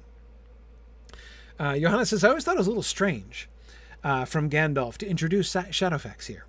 It's like, okay, so where is this super horse? Is he coming with us? Oh no, he's gone again. Yeah, I mean, it is, he gets a really big introduction here. Shadowfax does. For a character that we're not going to see again for a very long time, right? For Gandalf to spend all this time emphasizing Shadowfax only to say, oh yeah, but we've already separated, right? It was good while it lasted, right? Is weird in one way. I definitely feel the weirdness of that it seems strange that we're getting this big old setup right here, and the payoff of this setup isn't going to come for quite some time. So Johannes, what I would say to that, I think that the payoff for that is not in Shadowfax's character itself. It's in the significance that Shadowfax is there.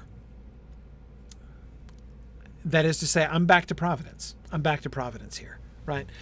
Gandalf told Gwaihir, I need a steed. I've never had such need of speed before, right? I need, but Gwaihir, you know what I need? I need a horse like that might have been foaled in the Morning of the World. That's what I need, right? I mean, I've never had such need of haste in my entire life, right? And then, boom, there's Gwaihir didn't know about Shadowfax, right? Gwaihir's like, oh, I'll take it to Rohan. I hear they have good horses there, right? And Gandalf, expecting good horses, finds himself confronted with Shadowfax, who gets him to the Shire in the amount of time it takes Frodo to travel from Bag End to the Barrow Downs.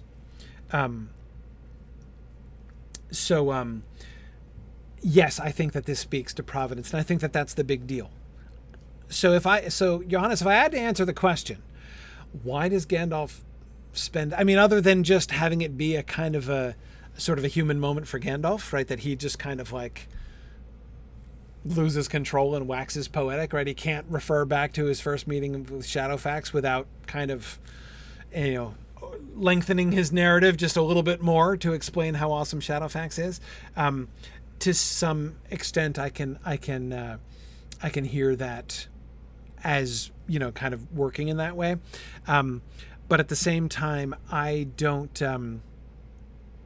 think that it's just that either. I think that Gandalf also has another purpose, and that is he was provided for. This is good news, right? This is good news. He's giving them a piece of good news. Things are not hopeless. They have not been abandoned. When he needed speed more than anything else, there is this miracle horse, right? This horse which could have been foaled in the Morning of the World, right? one of a kind in a millennium at least, right? There's no horse like Shadowfax. And there he was, just waiting for Gandalf. No one had ever ridden him before. I think that it's choice. Now, the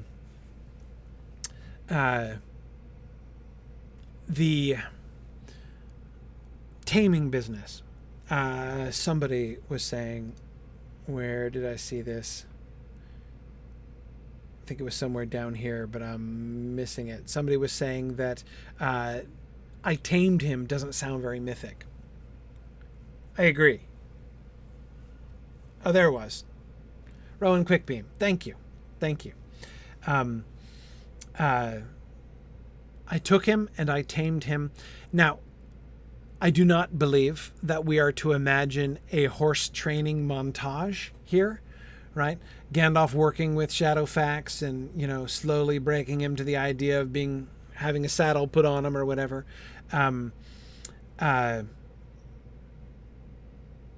Yeah, I don't think that that's what we imagine here. So that to me is a better question. Why does he say I tamed him? Because I agree, Michael, that tame would seem to downplay Shadowfax's role in allowing it. Absolutely. I mean, you know, I do think that he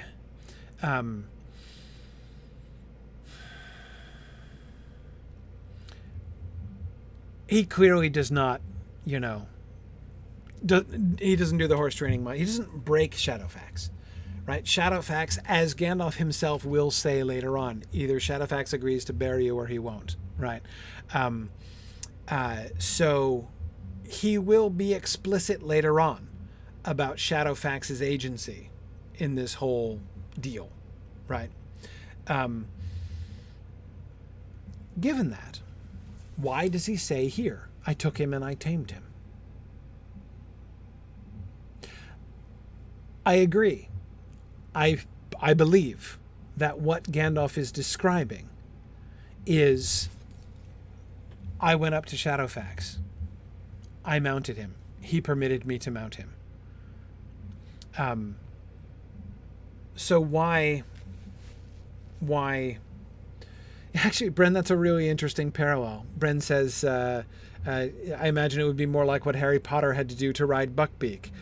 Yeah, actually, that strikes me as a very good kind of parallel.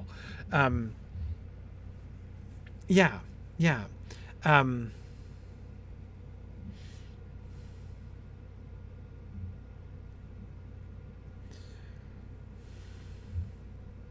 It does say something about Gandalf's status, Tony. I agree. I agree. Well, Shaft's asking how else to say it.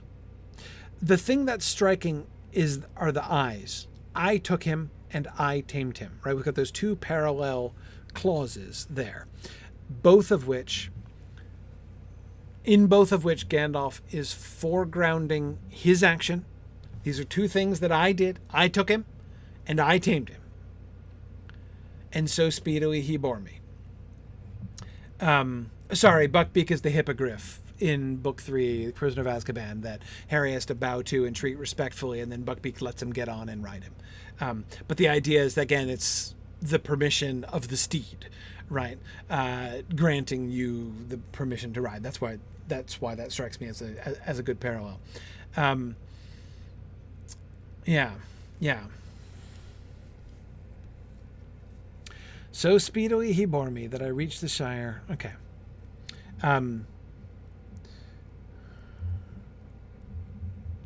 I agree, Mad Violinist, that Shadowfax probably has grown in the telling. But see, I'm unwilling to take that as a full explanation here. And here's the reason I'm unwilling to take it as a full explanation in this case.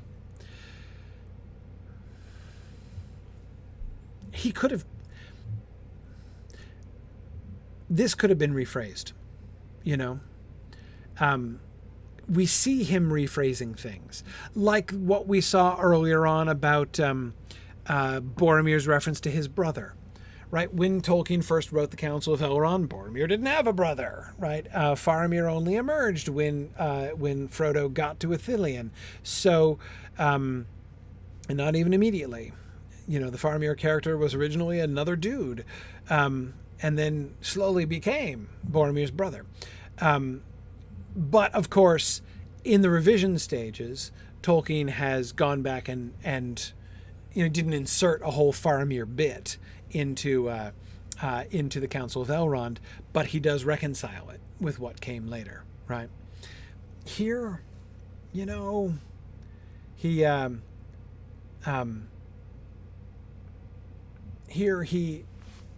could have done that.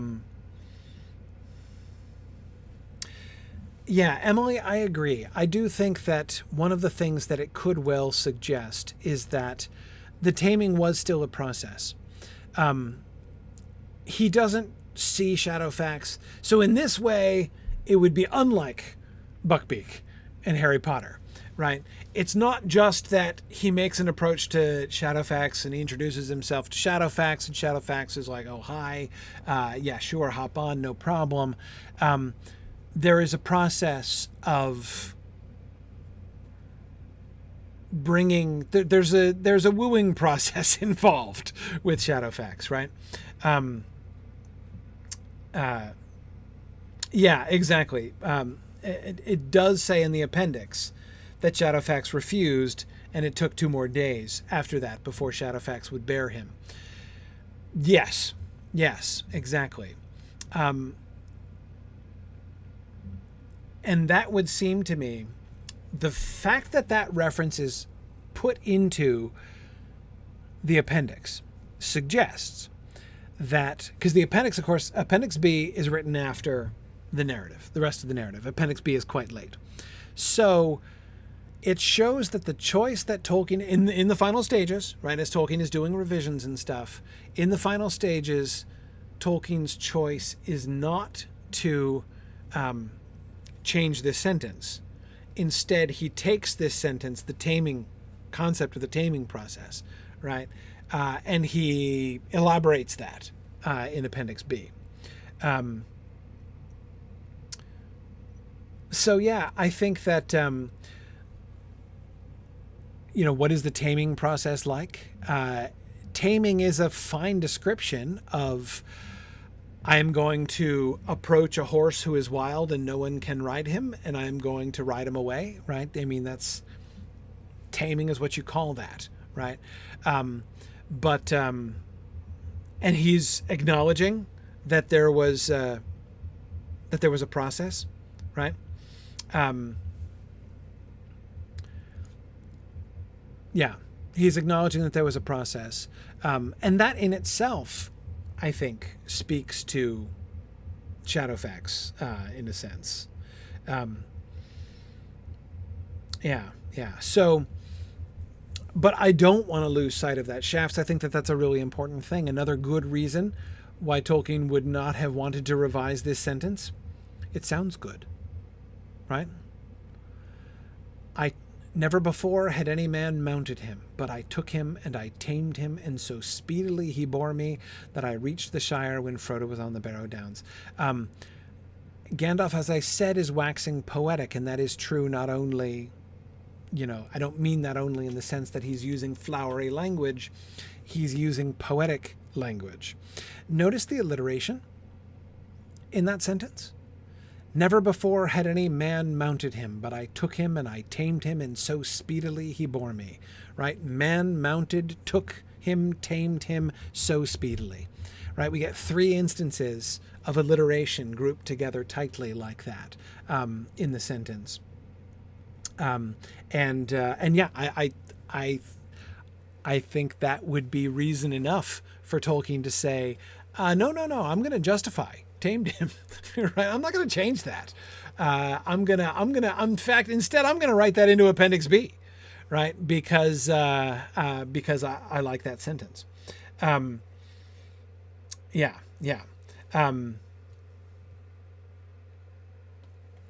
Yeah, exactly. Okay. By the way, this also...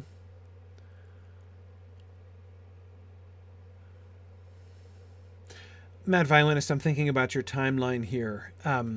If he did not stay in Edoras, where it looks like he would not have been terribly welcome, the question is, as Emily was just asking also, where was Shadowfax located? Not in the stables, presumably, right? If Shadowfax is running wild in the fields, like he is when they get back to Rohan later on, if Shadowfax is running wild in the fields, then Gandalf's choice has a new context, right? Instead of going to his stables and saying, you said I could pick anyone I want, so I'm going to take the only one that I'm sure I'm going to put, JJ, to go back to the peril that you made to the Hobbit. I'm going to do the equivalent of Bilbo taking the Arkenstone, right?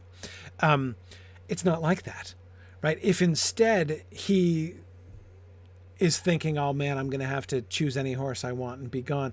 And then what? Maybe he sees Shadowfax across the fields, then follows him, right? There's more of a, like, no. This is a sign, right? This is a sign. This is a gift. This is providence at work, right? That's the horse that I need. And presumably when he did tame Shadowfax, right, and he's riding on, somebody's going to say, oh yeah, no, not that horse, right? You can't take Shadowfax. No one has ever ridden him before. Only the kings of the Mark can ride the Mayaris. And then Gandalf would be like, nah, any horse that I choose this one.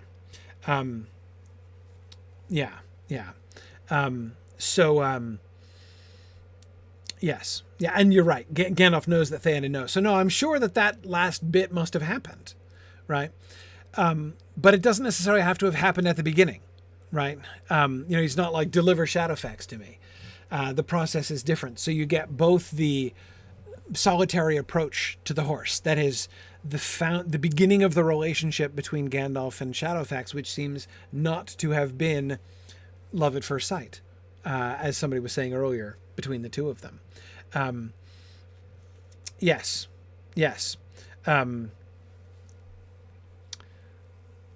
Yeah, interesting. Girthwin says, I imagine Gandalf convincing Shadowfax just as he is doing to the elves and the others at the council here. Yeah, very possibly, right? Very possibly there was convincing that had to go on there. Yeah. And you're right, Michael, that he has a kind of a double claim to Shadowfax. First, in the fact that he could ride him and nobody else could, is one claim on its own, right? That presumably would be countered by the whole, yeah, he's one of the Mayaris, only the kings of Rohan are able to ride those, so that's what, it's illegal under any circumstances anyway, would then be countered by Theoden's rash promise, right? Yeah. Okay. All right. I am going to stop there. Next time, we will deal with Gandalf's ride north and his arrival in the Shire and what he sees and concludes there when he's in the Shire. Yeah, good.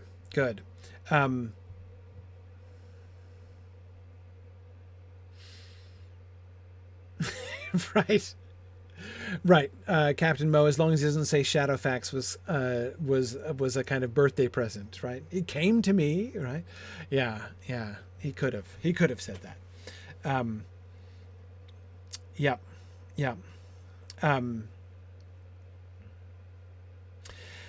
Yeah, Shafts, I have no idea. Who would win between Asphaloth and Shadowfax? I don't know.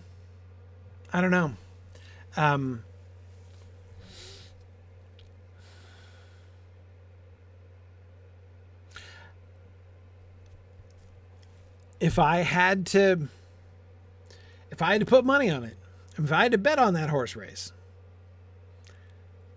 if I had to bet on that horse race, I'm putting my money on Shadowfax. Asphaleth is awesome. Don't want to diminish Asphaleth in any way. But there isn't the same air of uniqueness about Asphaleth that there is about Shadowfax. Shadowfax is really one of a kind.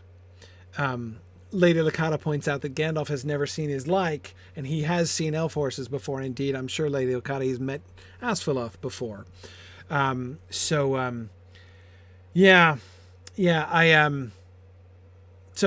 if I have to bet on that race, I think the Shadowfax wins. I think so. Yeah. Okay. All right. So we're going to end our discussion now. Here's a fun thing. Always in times past, I've had to say, if you want to see the field trip, you have to go over to here. But you don't anymore, because everybody can watch the field trip if you want. But let me introduce you to the moment when we are transitioning from the first part of the show to the second part of the show, when we do our field trip. Because of course, for those of you who have only ever seen seen the partial recordings, then you might not even know about this. But we're going to go back to our field trip here in the Lord of the Rings Online, and continue our exploration of that world, which has been a lot of fun. Hang on a second, I gotta do that thing I sometimes have to do. There we go. Okay, excellent. Good evening, everybody. Hey there, Valori. How's it going? I'm going all right. For those who don't know, I'm Valori. I am the sort of color announcer. That's right. Here to make smart-ass remarks and general observations. Excellent. Yeah. So, let us. So I think I can still. Yes, Blomgard, I think is still the nearest spot where we're going to go. Blomgard. Okay, that's where I still have my what's it called? Milestone there. So yeah, this is milestone. Unfortunately, I don't have the hunter skill to get anyone here. That's okay. So yeah, you can it's 2 hops from South Bree if you want to join us by horse. Okay. Yep, we'll just stick around until everyone's here. Yeah, let's go out by the gates. Which way is that from here? This way? Yes. Over here. All right, I see the gates. Yeah, there we go. Yeah, Greenstand has the right idea here. All right. Out here by the gates. I kind of like the fact that they have lampposts. And really, this one little picture here is a really interesting glimpse of like the ancient and the modern culture among the peoples of this region, right? You've got on the one hand, you've got the carved totem dude, right? Even though this is one of the sophisticated ones with eyebrows. But, the one who almost matches the little, talisman that they're all wearing on their belts or around their necks. And then right next to it is this lamppost, right? With, a lamp with, a hanging chain and glass panes on the little, windows and, clearly a much more modern technology than the original, statues here. But there's a lot of antiquity here. I mean, we can see that this is an ancient culture, but as we saw from their houses, especially when we were looking at things like the glazing and stuff like that before, it was already pretty clear that these people have come a long ways. That world of progress that we were discussing. Yes. But they also just as clearly hold to their roots and remember their roots, and their settlements have clearly been here for a very, very long time. Yeah, absolutely. And yeah, it's interesting you were talking about the path of progress for humans. It's like I can't think of any medieval scholar who, after knowing about the history of the fall of Rome, would think that things always go forward. They never go Right. back. Yeah. No, exactly. It's no, I mean, and that's part of the reason that was such a prominent idea. I mean, the memory of Rome, like the cultural memory of Rome, was a major element that informed that whole aspect of medieval culture. Back in my day. Right. Okay, so we rode now. One thing that we were wanting to examine, looking at the map here. So we've been to the Gladden Fields, and of course we did the first thing I wanted to do in the Gladden Fields, which is find the spot where Isildur would have been killed, and of course we found Saruman's excavations, which are of course very lore appropriate. We also found what one might not expect to find, but I totally did expect to find, which was the evidence of the old Hobbit-like dwellings of Smeagol's people, who no longer live here, but who did live here before. That's what we saw in our last field trip. So those are obviously possibly Granny's house. Possibly Granny's house, exactly. So those are two, like the top two things on my list, right? When I'm making a tourist list of the Gladden Fields, those are the two things I was looking for. Other than that, I can't think of anything else that like we should look for from the perspective of things that we know about the Gladden Fields in the from the books. What I am thinking is of other things that we've seen, and we did see that there was a camp, right? Yes. Was that on this side of the river? I believe so. Yeah, it was on. I have vague memories of being over near the excavation. So let's ride north here, and let's see if we can find. Lots of smoke. Yes, exactly. Big fires, lots of smoke. So, and I didn't see them. We rode all the way down this trail to Blomgard, but I don't remember seeing the camp over here or those fires. So I definitely want to. I think they were on the mountain part. So are they up higher? Or are they down lower from where we are? Well, I'm not sure how to get there. Whether you have to ride up to the foothills, or whether you had to be up and go down. That's the thing, is I'm not quite sure where we're making our approach. Yeah. Go around the archaeological excavation, either to the north or south, and eventually you'll run into the fires. Okay. So if we just stay over here, we'll run into them. Well, you have to cross the river. They are on the other side of the river. Yeah, they're at the foothills of the mountains. Yeah, I couldn't see where the mountain was. All right. Well, I know we were looking at crosswater at them. All right. Can we just get down there? Was this? Yep. Yeah. Here we go. All right. Fair enough. Hey, look, and the We can deer see aren't it. even trying to attack me. How pleasant. Yet. Yet. Okay. A lot of warthogs, though, not happy to see us. All right. Yeah. There's the excavation. Or one of the excavations. So it was not far from here. Yeah, I remember looking across water, but of course there's so much water over here. The Gladden Fields are so swamped. It was like rainy and cloudy when we were here too, so it was a little hard to get your bearings. Yeah. But I think it was on that mountain on, on the northern side. Yes. Okay, northern side. So up behind the Hobbit holes then. Yes, I believe so. Okay. That's the south mountain. That's the the south? South Mountain. Yeah, hobbits to the south, fires to the north. Got it. Oh, okay. Yeah, that would make sense that we didn't encounter it then. Okay, so right now I'm facing straight in towards the excavation. So we want to loop around to the right here. We don't necessarily need to work our way through the whole camp with all of the No, you didn't screw miners. Yeah. And what are these? Why are there forlorn glimmers? Those are dead people we're seeing? Yes. Possibly. Okay. Maybe. I mean, these are marshes. This is where a lot of people fell in a great battle of legends. So Right. Oh, and there's a dude. Right. Yeah. So yeah, there's an unquestionable dude. Whether the glimmering folks are dudes or not, these guys are definitely dudes. yeah, yeah. But their Right bodies sort of are place so for it. Very, recent, though. very mythic. Wait, what was that? Druid's fire? Well, the dead bodies we just ran past are all fairly new bodies. Oh yeah, not the like the preserved. corpse is still floating in the river. Yeah, sure. Okay.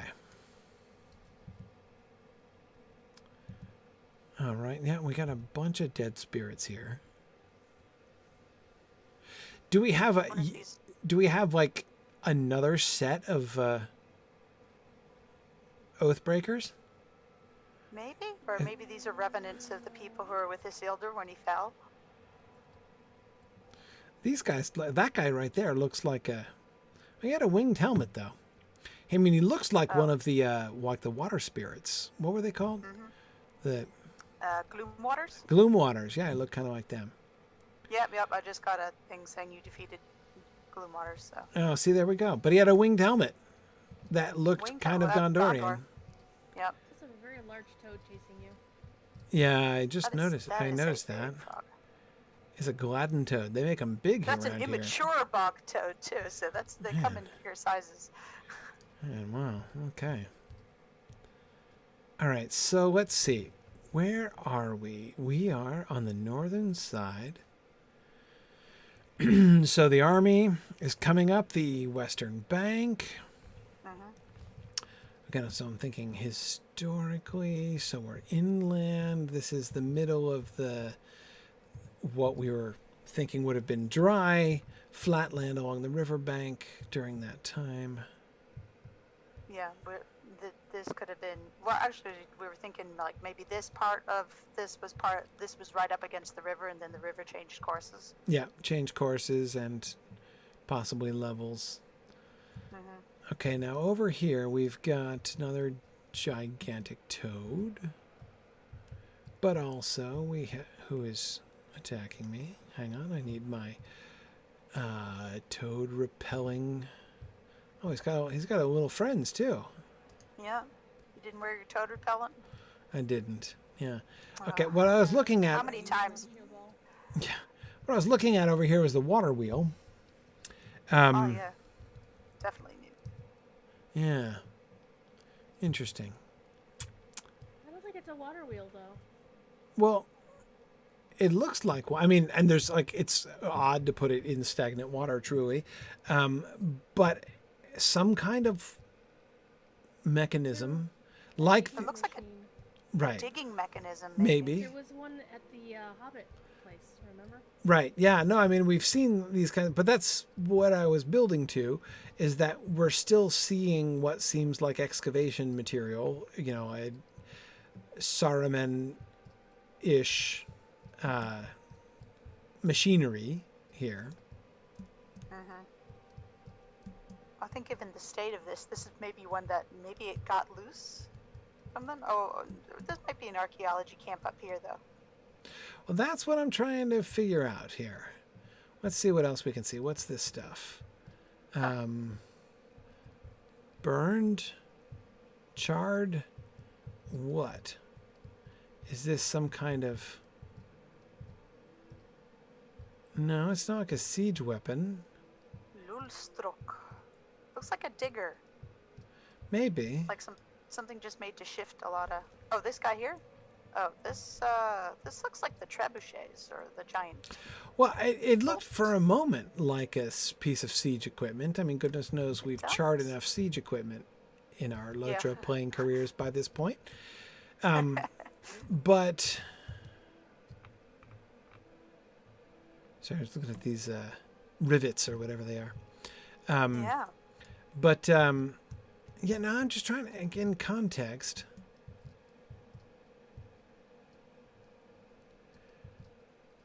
There's this other beam here, which is of similar kind.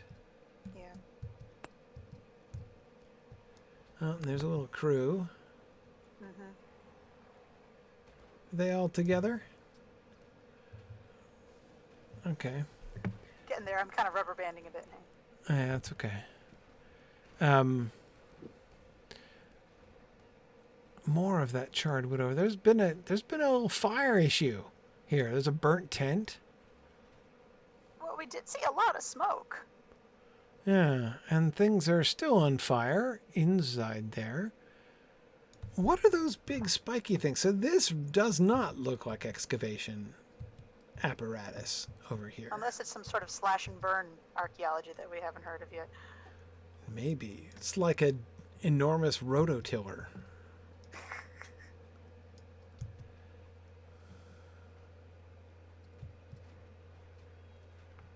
Yeah. What? Yeah, even? like we said, they were literally using a bulldozer. Yeah. To find the China Cup. Oh, new flag. What is this? A defensive fortification? A It's weapon huge. before it got burned down? What's This it? looks dwarven. The spikes? Doesn't it? Well, that and the rivets. Doesn't this kind of look like stuff we'd see in Moria usually? The rivets. Maybe. The spikes. It's and the fact Certainly it's the well scale of it is, Moria-like. made. Yeah. And there's a Maybe new we accidentally banner. stumbled into the dwarven rubbish pile. Yeah, and there's the banner. I mean, I was looking at the banner, which is a spear Yep. stabbing through a dwarf helmet, it looks like. Oh, this is this is obviously made by the disgruntled artist who could have risen to higher things. Yeah, there's real dynamism in this picture, isn't there? Yeah. It's got movement. Yeah.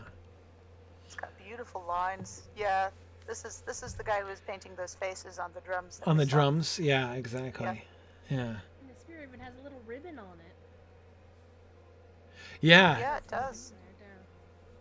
Even It's the funny because it looks like it looks like a horseman's spear spearing something. You think this is or I don't know. or even like a boar spear, like the way that the flanges come off around the bottom of the blade there that you are just poking through the helmet.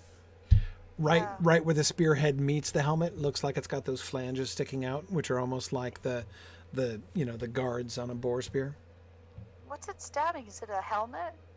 Like ear guard and a nose guard or something? Yeah, I think it's a helmet. It's stabbing up through the bottom of a helmet. And it looks to me like a dwarf helmet. I mean, if I saw somebody wearing that helmet, I would expect it to be a dwarf. Yeah, it's not a ear helmet. There is a reason for that. Yeah. Yeah.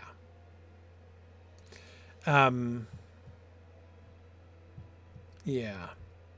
Yeah. Okay, That's- but that's- anyway, but back to the spiky things. I mean, we've seen lots of random spiky things in different orc outposts, and so it's possible that they were just like, we do spiky things bigger round here. But they're burned. You've got these are the fire, whatever that did it, whatever happened, has been through here too. This is charred wood. Yeah. I don't know. I think this all ties into the Moria Hills, which are at the very end of this delta. Or floodway or sheep wash or whatever you call this kind of area. Right. Okay. Yeah. Yeah. Okay. Well, let's go in and see if we can find. So we have a gate, like a drawbridge, except it's like a fun Like a little digger. retracting portcullis, Yeah, it's something between a portcullis and a. except it Like a- stabs downwards. A chompy Yeah, it's like a thing. It's like a digger. Like a caterpillar digger. Maybe. Huh? Huh. So these are the Shapaghai. Right. Oh, I we don't got a see defiler. anything charred in here. Oh, well, I mean, except the bonfire, obviously. But the fire, though it looked large from a distance, is relatively well contained. But hang on a second. Look over here. This is charred Must too. be the humidity. Yeah. This is charred too. Which is chart? This. Hmm. Back here. Yep, and it looks like another big sort of engine. Yeah.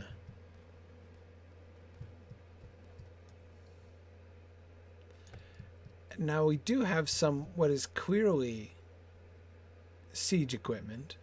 Yeah, these ones I'm familiar with. All right, here's a siege tower, and there's another siege tower.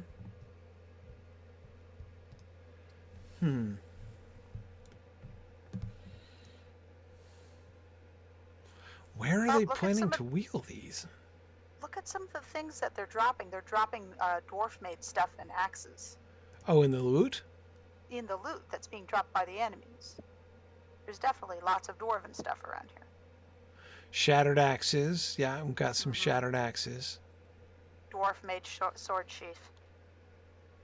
Say I that don't know. much, I'm fussed. I don't have any of that. I just have gray dust and pebbled filth. I'm just looking in the general chat. Oh, I see. Right on. Fantastic. Oh, on the ramp up to the siege engine, I'm seeing what seems to be like a box of beat up armor. Another box of like. Oh, they're open, the boxes. Nice. Yeah, I saw the Oh. boxes. I don't think we've seen open boxes yet. Yeah. Yeah. Stores. These look like the stores we saw being hid in the hobbit holes. Right. The ones over here have looks like snakes on a skewer and rutabagas or something. Yeah, Rutabagas. Snakes on a Sweet. skewer. they do. They look like Where? like Right where I street am. food. Yeah, those are snakes. Oh, over there, on a over there. skewer. Good source of protein. Tasty. Very low fat. Oh my goodness, they are snakes on a skewer. I've never seen that before. It's amazing. My goodness. They could be eels, Lady Lakata. The head's wrong though.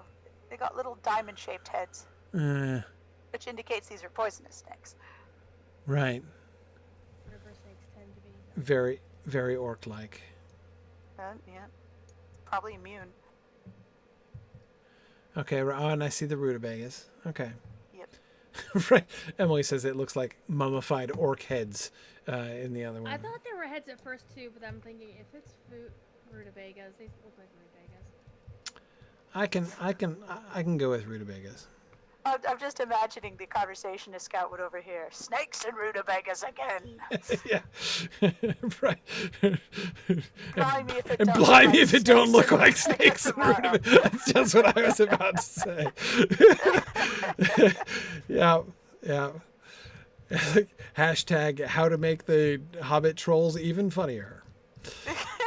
No, it's make it funnier is to do them in a voice like the Pepper Potts and Monty Python. Right, right. Snakes and rutabagas all over again. Oh, yes, right. There's a Monty Python around me. Oh, what's falling out of this one? Carrots? Crayfish? They look like purple carrots. Could be purple carrots. Coleslaw. Coleslaw, purple coleslaw. Okay. Oh, this is a They have nice a proper view. Texas barbecue, snakes and coleslaw. Orcish brisket? Oh, no, I wouldn't eat that. Nope. Yeah, you can see there's a lot of smoke over here. I don't know what they're burning in those fires. Yeah, and I'm telling you, humidity does it every single time. You should see when Okay. they burn leaves out here, and it's Right. 90 degrees. Well, Like the whole valley looks like it's on fire. most of the trees around here are evergreens, which will burn hot and very smoky. Yeah, evergreen's got a lot of tar in them. Uh-huh. It's They just, have Use them in our deciduous wood. trees down in the valley, We but- can't use them in our wood burning stoves. yeah, They give too much creosote. yeah.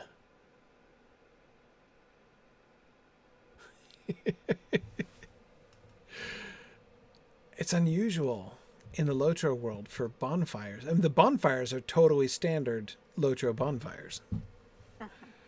But the smoke and the illuminated smoke, at the bottom, at the base, is Does unusual. does make me think you're given this quest quite a bit of a ways away, and then have something to work towards. Right. But here's what I'm trying to get back to is the framework. So you've got the camp, right? Yeah. I would say so. You know, we are standing in one of the wooden structures which was not on fire, right? This siege tower has not been burned. The other siege tower has not been burned. The gate has not been burned. The palisade has not been burned. The tents inside here have not been burned. But that structure leaning against the wall has. That looks like charred wood. Just like the charred wood that we saw outside. We can see the completely different color. So I'm thinking we have two different layers here. There's the modern orc camp that was built on top of an old something. And I'm trying to figure out what the something was, because we can see similar, I mean, down here, looking down here to the southwest, right outside the walls, we can see this ramshackle bunch of beams and ladders and spiky things, which were burned. The fact that they're spiky things, I want to say, I mean, I hear what you say, that it's a little bit reminiscent about what we saw in Moria with the dwarves, but I think it's more like just like orc camp spiky things. Okay. I don't know. All right. You want to hear my theory? Okay, yeah, I do want to hear your theory. So, so we're right next to this little lake near Kutsulkalai, which is an entrance into Moria. Okay. I get the feeling like maybe this is just where, like, this is like dumped equipment that got washed downstream. Dumped equipment. Or Yeah, that maybe the... Like it was wrecked anyway? Like maybe it was burnt and then they threw it out? The river would have to rise very high to wash it up here, though. And we're way above. I mean, we're up on top of the tower, but still, so is some of this wood over there. So the your theory would be that this was a right. This was a dwarf, or maybe this was a dwarf camp of some kind. Mining camp. Maybe they're mining. And I gotta look at the drum head. Now I can't take drum heads for granted now. Oh, this is disgraceful. Look, it's just muddy, or like bloody handprints. Oh. Huge hands, though. Whose hands are those? Ooh. Troll hands? Must be. Yeah. They're enormous. That is, yeah. Though I do like how they've given... Heads. Yeah, skulled beards. Yeah. Skulled beards. This is obviously they've driven out the dwarves that were here. Yeah. And that's why they took the spear impaling dwarf helmet as their symbol. Hey, look at these two orcs doing the synchronized dance up on the hill. We'd know more if we could figure out what Shapar High meant. Oh, somebody was saying before. Lady Lakata says, revenge folk, or those who seek revenge. Oh.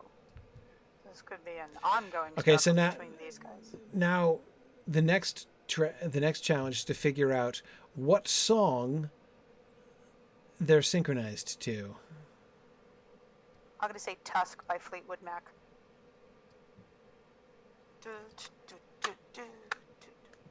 I can't sing it because then we'll get flagged. Oh, that's true. It's true. If we sing the song, we'll get banished by Twitch. Don't even hum it.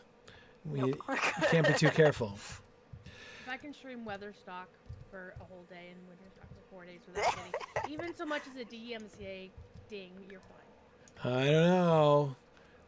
Ooh, okay. Those are probably eels. That are small intestines. Oh. I think we're seeing... Let's see. There are some seriously questionable foodstuffs right here. Well, eel do like murky river bottoms and stuff. Yeah, that looks like eels there. I think this is a big bucket of eels. I don't think it's intestines. Those turn gray when exposed to air. Yeah, I would think so. Thank you. I'm from Valori. What's in this one? It looks like maggots. What Very large maggots. The red ones? Yeah, Ones that look like carrots or roots. like big old grubs, like Hercules beetle grubs. I really don't know what. It's got things sticking out of them, like Okay, so not bananas. no, the white things. That's what I was thinking were eels. Oh, The ones that I think the ones that you're thinking are maggots are the ones that I was thinking of with eels. no, for the eels are the big pink guys over here. You think that these? Snakes on Okay. the stick. No, then there's the Yeah. snakes on the stick, totally separate. Yeah. I think the other one is mushrooms. Are there giant mushrooms? Yeah. They're probably Yeah. growing in there. Mushrooms and maybe hardtack. Or mushrooms and different mushrooms? Eels are good eating, by the way, though. It's some of the tenderest, yummiest fish you've ever eaten. Eels? Yep. Okay. I've never actually had meals. Uh, Eels. I've had meals. if I you haven't had ever- eels. Yeah. When sushi places are fun to go to again, get was it unagi? That's good stuff, man. I have to admit, I've never been a sushi person. It's not raw. You get it cooked Okay. because Okay. it's a bottom feeder. Yeah. Too many hours spent helping my wife study for parasitology exams. Ah, Kind of turned me off more or less for life. Still trying to get over that. Anyway, whew, boy. I can't help. I'm sorry. Yeah, it was the only legitimately scarring element of my wife's medical training, I think. But anyway, yeah, the red thing. So I guess that maybe, okay, I could believe that those are eels. Yeah. Pink eels. Okay. That's amore. But then the maggoty things, I couldn't resist. the maggoty things could be grubs. Yeah. I don't know what the longer bits are sticking out. I don't know. They look like claws or toenails. I shudder to think. I don't know, man. This is an art camp after all. Yeah. Yeah. I mean, it could be maggots. They would be Very disturbingly large maggots. Yeah. What's up with this guy? Those aren't native spikes, are they? No, that's armor. Okay. Yeah. I thought this guy had actual spikes growing out of his back for a second there, but no. Okay.